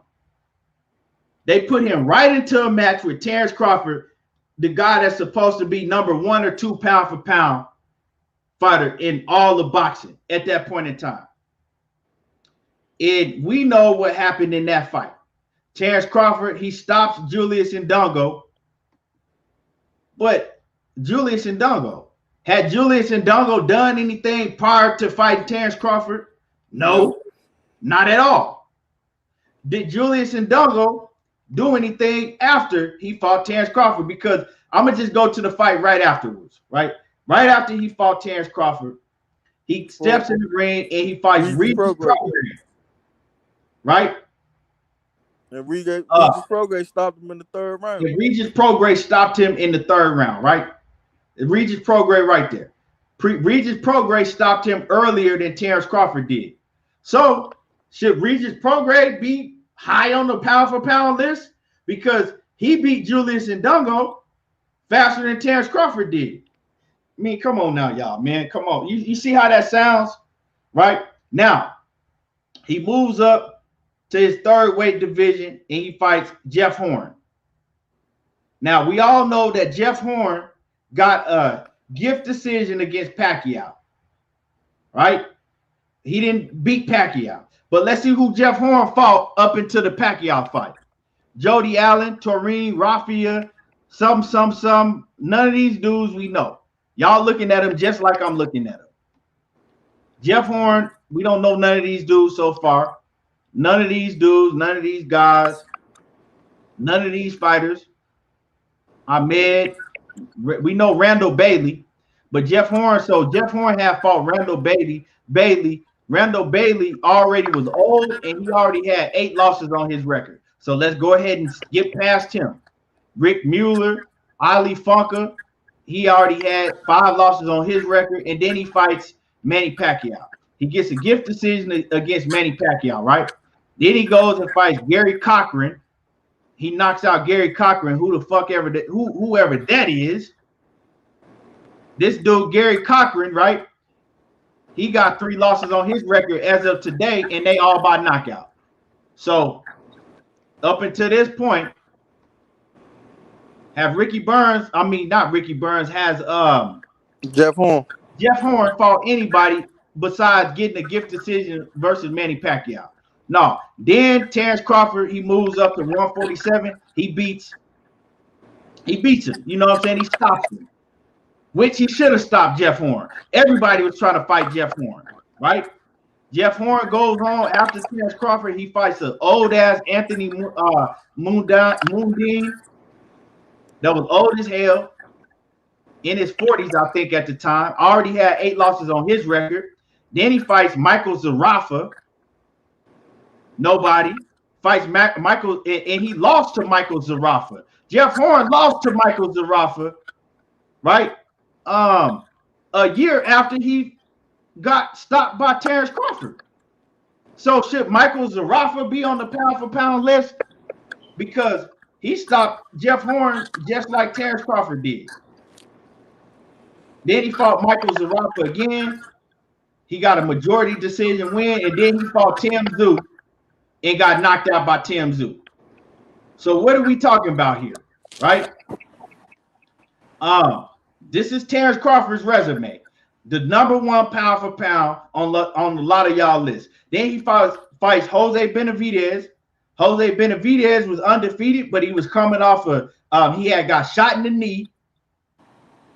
He had what? How long Jose Benavidez took off before he went and fought again? Hold on. Pull up Jose Benavidez's record real quick for y'all. So let me see. 14, let me see, 15, 16. So Jose Benavidez took off 2 years after he got shot in the knee. He came back and he fought Matthew Strode, don't know him, and he fought Frank Rojas. So Jose Benavidez, and I think they only said that Jose Benavidez had only fought like 5 to 7 rounds since he had got shot in the knee, right? He had like, I think a total of 5 or 7 rounds, right? Back in the ring, and then he jumps right back in there with Terence Crawford with a knee brace on. After the 5th round, because he was giving Terence Crawford, y'all go back and look at that fight. He was giving Terence Crawford hell until his knee blew out. Then he started limping around the ring, and Terence Crawford started taking over, right? So Terence Crawford fights Jose Benavidez. He stops him in the very last round. Jose Benavidez almost survived, right? Jose Benavidez ain't been in the ring since he fought Terence Crawford because his knee wasn't right in that fight, and his knee ain't been right since he got shot. So we want to give him credit for stopping Jose Benavidez. That's up to y'all. Is that enough to be number 1 on the pound for pound list? I think not. Okay. Now, Amir Khan. We all know, I don't even need to go over Amir Khan's resume. We all know Amir Khan was washed up. Aegis Kavalauskas. Let's go to Aegis Kavalauskas. They ain't gonna let me go to Aegis Kavalauskas, but I'll let you know because I think they need me. They want me to sign in, but I'm gonna just go down it right now, real quick. Aegis Kavalauskas, right before he got in the ring with Terence Crawford, he had lost to Ray Robinson. They gave him a gift draw. Was it a draw? It was a draw, right? They gave him a gift draw to Ray Robinson. Ray Robinson had clearly beat Aegis Kavalauskas. I'm talking about clearly beat him. And they gave Aegis a draw in that fight because Bob Arum was trying to set up the fight with him and Terence Crawford. It already had been talked about. Bob Arum already had talked about that was the next fight, but they didn't expect Ray Robinson to go in there and beat Aegis Kavalauskas like he did. So they robbed Ray Robinson and gave him a draw. After that, Aegis Kavalauskas go in the ring, and he steps in the ring with Terence Crawford, and we all know what happened in that fight. He gave Terence Crawford hell until Terence Crawford finally stopped him because Aegis didn't have dog in him like that. Terence Crawford stops him. Is beating Aegis Kavalauskas after struggling with Aegis Kavalauskas early, is that enough to be on the pound for pound list up there where he's at? My opinion is no. But, you know, I don't make these lists. And then he beats Kell Brook, like I said earlier, a Kell Brook that hadn't fought at the weight division in 4 years. A Kell Brook that hadn't even fought a C-level opponent higher than the C-level in 4 years. Them dudes that Kell Brook was fighting at 154 after he fought Errol Spence were all garbage. You seen one of them on Jeff Horn's resume, Michael Zarafa or something like that, right? So is that enough to be number 1 or 2 on the pound for pound list? I think not. Now, let me go ahead and clear this shit out. Go back, right? I just went over his whole resume. Now, let's go back to what we was talking about in the beginning, right?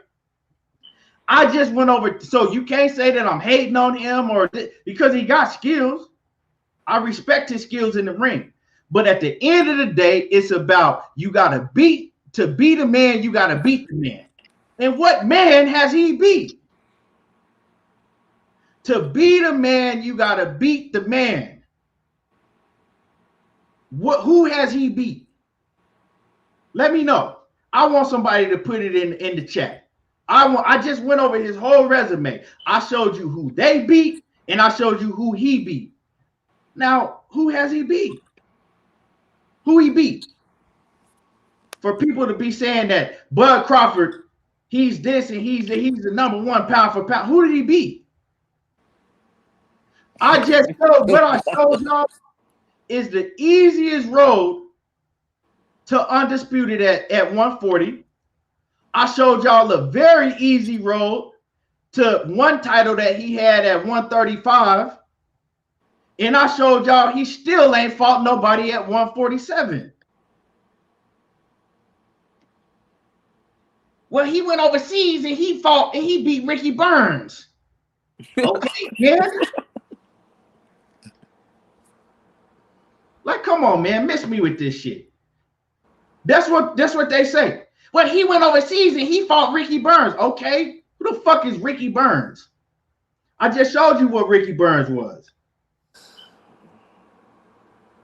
I showed you what Thomas Delorme was. But this is the dude that's pound for pound number one or number two. This is the dude that you telling me that everybody is scared to get in the ring and fight.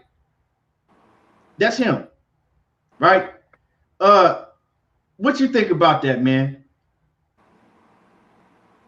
What you think about that, Batman? Man, you said it all, man. The man record, I be telling y'all, man, the champions he beat are the C-level fighters. I mean, man, Bud haven't fought nobody since he been in boxing. He ain't fought no tough, no real dog since he been in boxing. You know what I'm saying? So, I mean, I can, his opinion about he lost and that, this and that, but the go beyond to say, oh man, this is why you ain't on the, no, he fight high level competition. You don't. So for you to say that, man, come on, man. Right. So my whole point is, you know, hey Keith, for him and his team to keep saying their accomplishments, what accomplishments? Y'all haven't beat nobody with relevancy or recognition. Right. Like, and so my whole thing, right, is I ain't really want to get on Bud Crawford like that and knock him. And I'm not no Jermell Charlo fan. So don't take it as me taking up for Jermell Charlo, because I'm not a fan of Jermell Charlo, right? But my whole thing is you always jumping on somebody else's helmet, right? You talking about what Errol Spence's doing and what he ain't doing. Jermell Charlo don't deserve to be on the pound for pound. Well, I want you to show me how you deserve to be on the pound for pound list if Jermell Charlo is fighting the competition that he fighting, and I just showed everybody your competition, how do you deserve to be on the pound for pound list? Because if Jermell Charlo don't deserve to be on the pound for pound list, you sure in the hell don't deserve to be on the pound for pound list. Straight up. If Jermell Charlo don't deserve to be on the pound for pound list, I'm sorry, but Terence Crawford don't deserve to be on the pound for pound list if Jermell Charlo don't. At best videos, Earl and Jermell, Jermell beat who? Erikson Lubin. He beat Rosario that knocked out J-Rock. He beat the top 5 or top 3 people at 154. Earl Spence, he beat what, 2 top 5, Danny and what's his name? Motherfucking Sean. Come on, man. Mike Epps, he said because all them dudes are ducking him. Who ducked him? Name me one top fighter that ducked Bud Crawford. Put it in the chat. Name him. Sean just tried to fight him. Bob ain't trying to give him the money. Keith Thurman, he came out fighting Bud Crawford. Sean Porter was calling him out. Danny Garcia said he'll fight him. They had to pay him more than $3 million, right? I mean, he hides behind Bob. Danny Garcia, you could scratch that shit out. Scratch it out, best videos. Danny Garcia didn't duck him. Why would I go, right, to ESPN, fight an ESPN fighter on their platform for $3 million when I'm making more than $3 million fighting Adrian Granados? Make it make sense. Make that shit make sense to me. Keep going. Keep going. Who ducked him? Man, you know what I'm saying? Keith Thurman wanted to negotiate. They ain't even want to negotiate with him. Y'all pick Kell Brook. Come on, man. Now, make sense. And then somebody said Errol Spence, right? Errol Spence said take 60-40. What did Terence Crawford say? No, 50-50. On his motherfucking resume, does anybody that I pointed out on his resume say he gets 50-50 against Errol Spence? So who ducked who? Who was ducking who? Who was ducking who? I just went down the man's whole resume.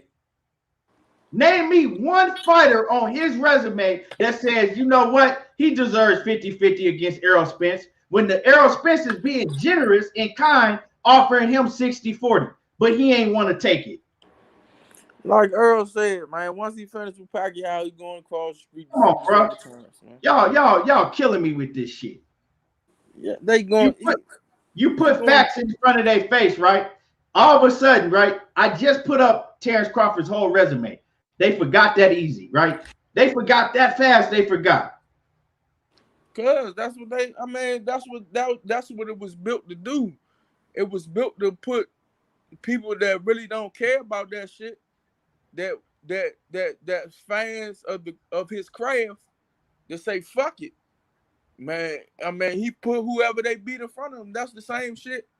Man, when Roy started fighting bums and kept fighting bums, that's the same shit motherfuckers say about Roy. Oh, he beat whoever they put in front of him. Come on, man. That's why Roy liked the nigga so much. And I don't care about what you talking about. Crawford don't get credit for his power. What you mean? We're not talking about power. We're talking about resume. Dog, he can look. Man, you talking about his power? Put me in talking about Crawford don't get credit for his power, regardless of who he fights. He took care of business. Yeah, but who did he fight? Who do he it's fight? Not regardless of who he fights. This is the best fight the best. If you telling me that he is the top pound for pound fighter in the world, or the top 3 pound for pound fighter in the world, I need to see an opponent that you have on your resume to put you in that slot. So if Sean Porter would have got the fight with him and he'd have stopped Sean Porter, that's impressive. Him stopping Jeff Horn was not impressive. Not at all. If he stopped Keith Thurman, that's impressive. Right. Come on, man. Them A-class fighters.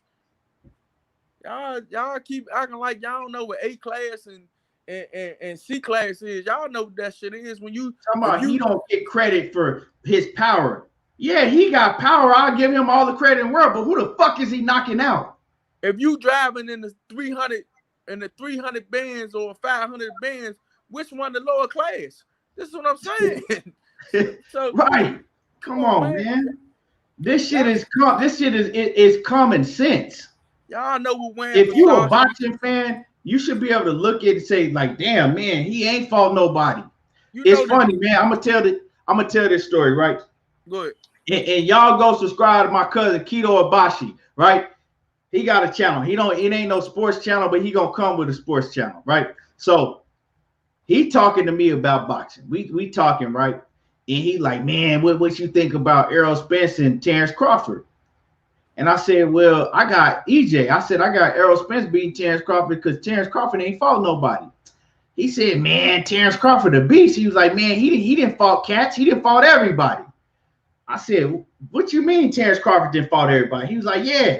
I said, well, name me who he fought then. He said, well, shit, he knocked out Danny Garcia, didn't he? And I said, he ain't never fought Danny Garcia. He said, what you mean? Yeah, he fought Danny. I said, he ain't fought Danny Garcia. I said, move on to the next one. He said, well, he fought. Well, he was like, no, it was Mikey Garcia. He was like, he stopped Mikey Garcia, though. He was like, that was a good ass. He was like, he beat the shit out of Mike. I said, bro, he ain't never fought Mikey Garcia.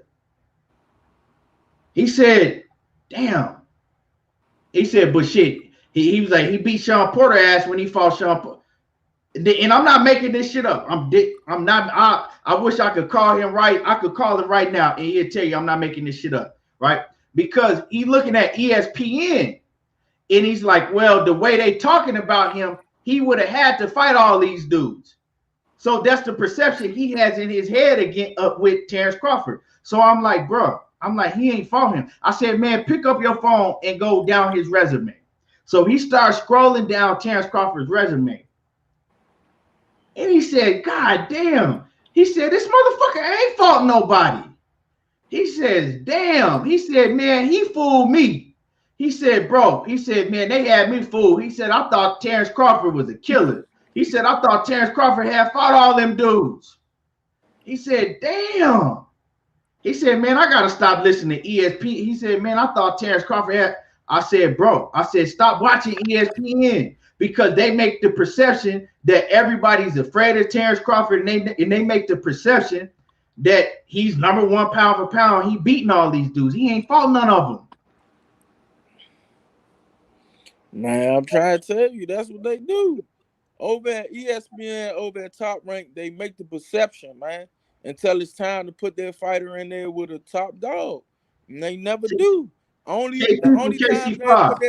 only time they put their fighter in there with a top dog is because they on the same side of the street. Other than that, right, it's not going to happen, dog. And KP, nah, he was actually talking about Terence Crawford. See, he thought that Terence Crawford had fought the same guys that Errol Spence fought. You see what I'm saying? He thought that Terence Crawford had fought all them dudes, because if you watch ESPN, when Terence Crawford fights, the way they hype him up is, if you're not a real boxing fan that keep up with the shit, they'll fool you easy. Like when we watched the last fight, right? Terence Crawford against Kell Brook. I was watching the fight with a dude that he don't know shit about boxing. Like, you know what I'm saying? He was still talking about Mike Tyson and shit, right? He don't watch boxing. So I was telling him about Bud Crawford. I said, yeah, this dude, Bud, that's finna fight Kell Brook. I said, man, they got him ranked number one pound for pound. I said, he a hell of a fighter. So he watches Terence Crawford, right? He's like, damn, that dude's fucking bad.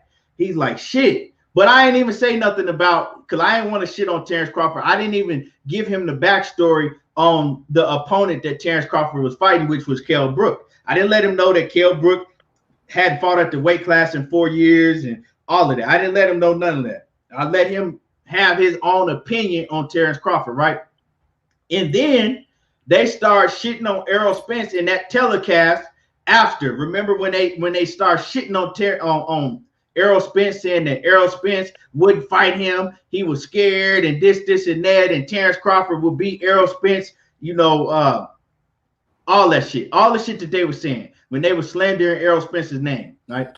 So he's watching this with me, and he was like, yeah, man, what's up with that dude Errol Spence that they talking about? He was like, yeah, man, I don't think nobody could beat this dude Terence Crawford for what I just saw. He ain't never seen Errol Spence, but he's saying like, man, yeah, man, I have to agree with what they're saying. So I'm just saying this. I'm saying that to say this. If you're a casual and you watching ESPN, they can sell you that. They can sell you that shit. But if you really know boxing, we want to know one thing. Who have you fought and who have you beat? That's it. That's it. Simple as that.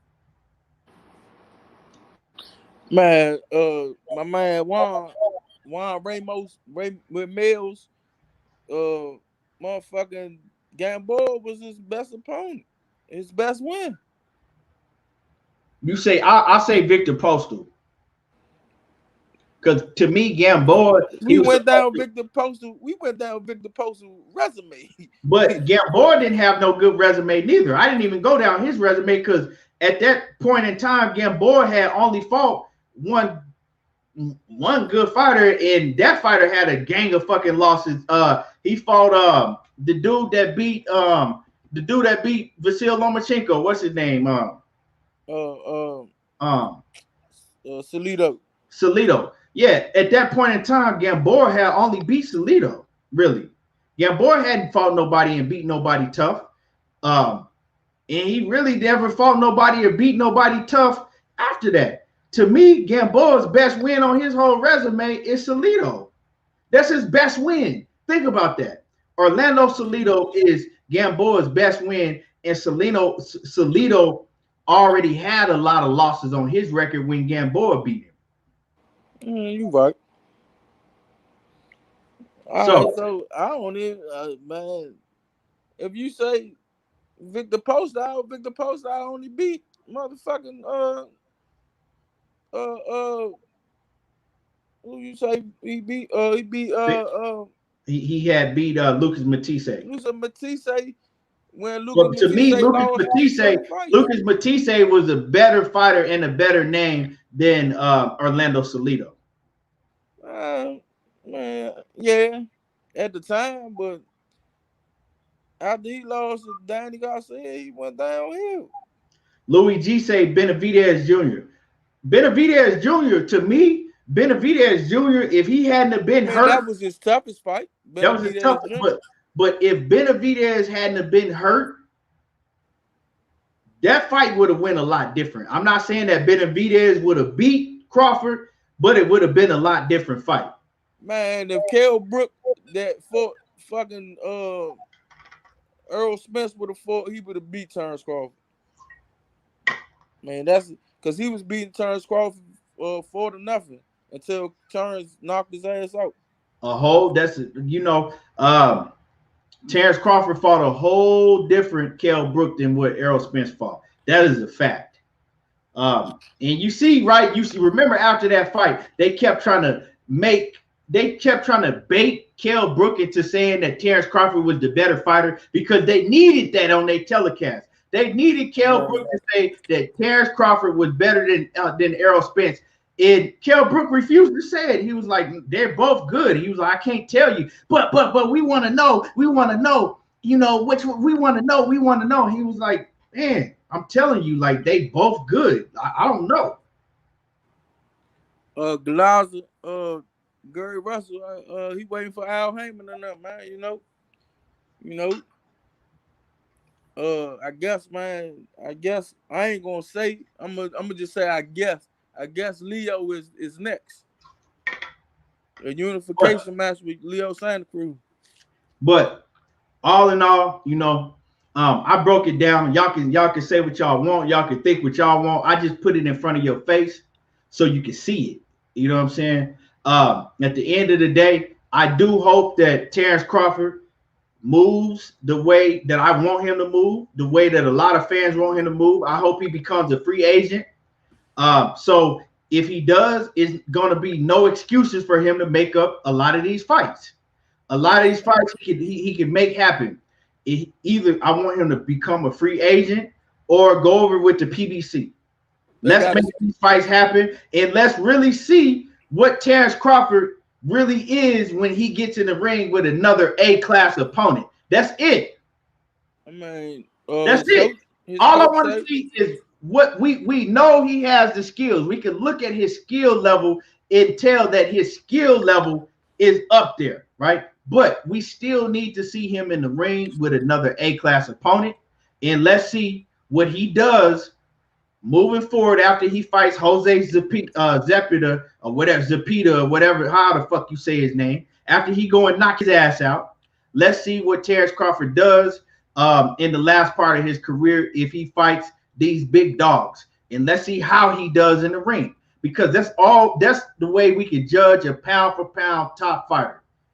How do they perform in the ring when they get in the ring with the best? That's all we want to see. That's it. Let me get your closing words, man, Batman. And y'all hit my like button. It don't cost nothing. Y'all hit the like button. That's all I'm asking. Just hit the like button. Let me get your closing words, Batman.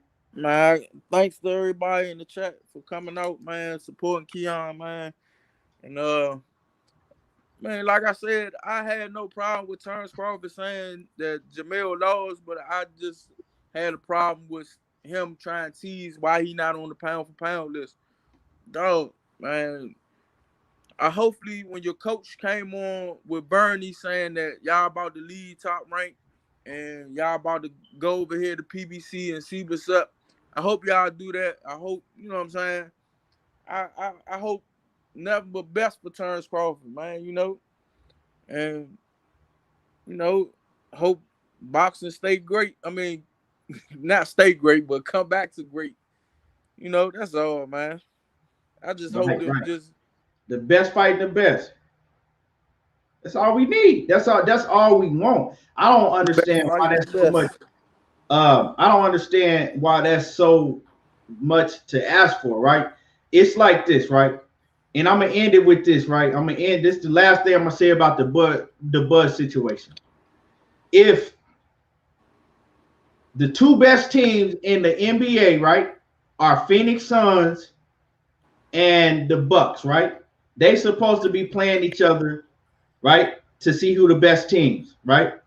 What if the Phoenix Suns, right? What if the Bucks said, you know, fuck it, we gonna boycott the NBA Finals, and they had to find another team for the Phoenix Suns to play, and they let the Phoenix Suns play the Orlando Magics, and the Phoenix Suns run through the Orlando Magics, right? Are we gonna be talking about the Phoenix Suns as the best team in the whole NBA just because they just got done beating the Orlando Magics for a championship? No. We're going to put an asterisk behind that championship, and we're going to be talking about, well, if they had to play the Bucks, if they had to did this. Am I lying, Batman? Nah, you ain't lying. It's the same shit with Terence Crawford. You got to fight the best to be the best.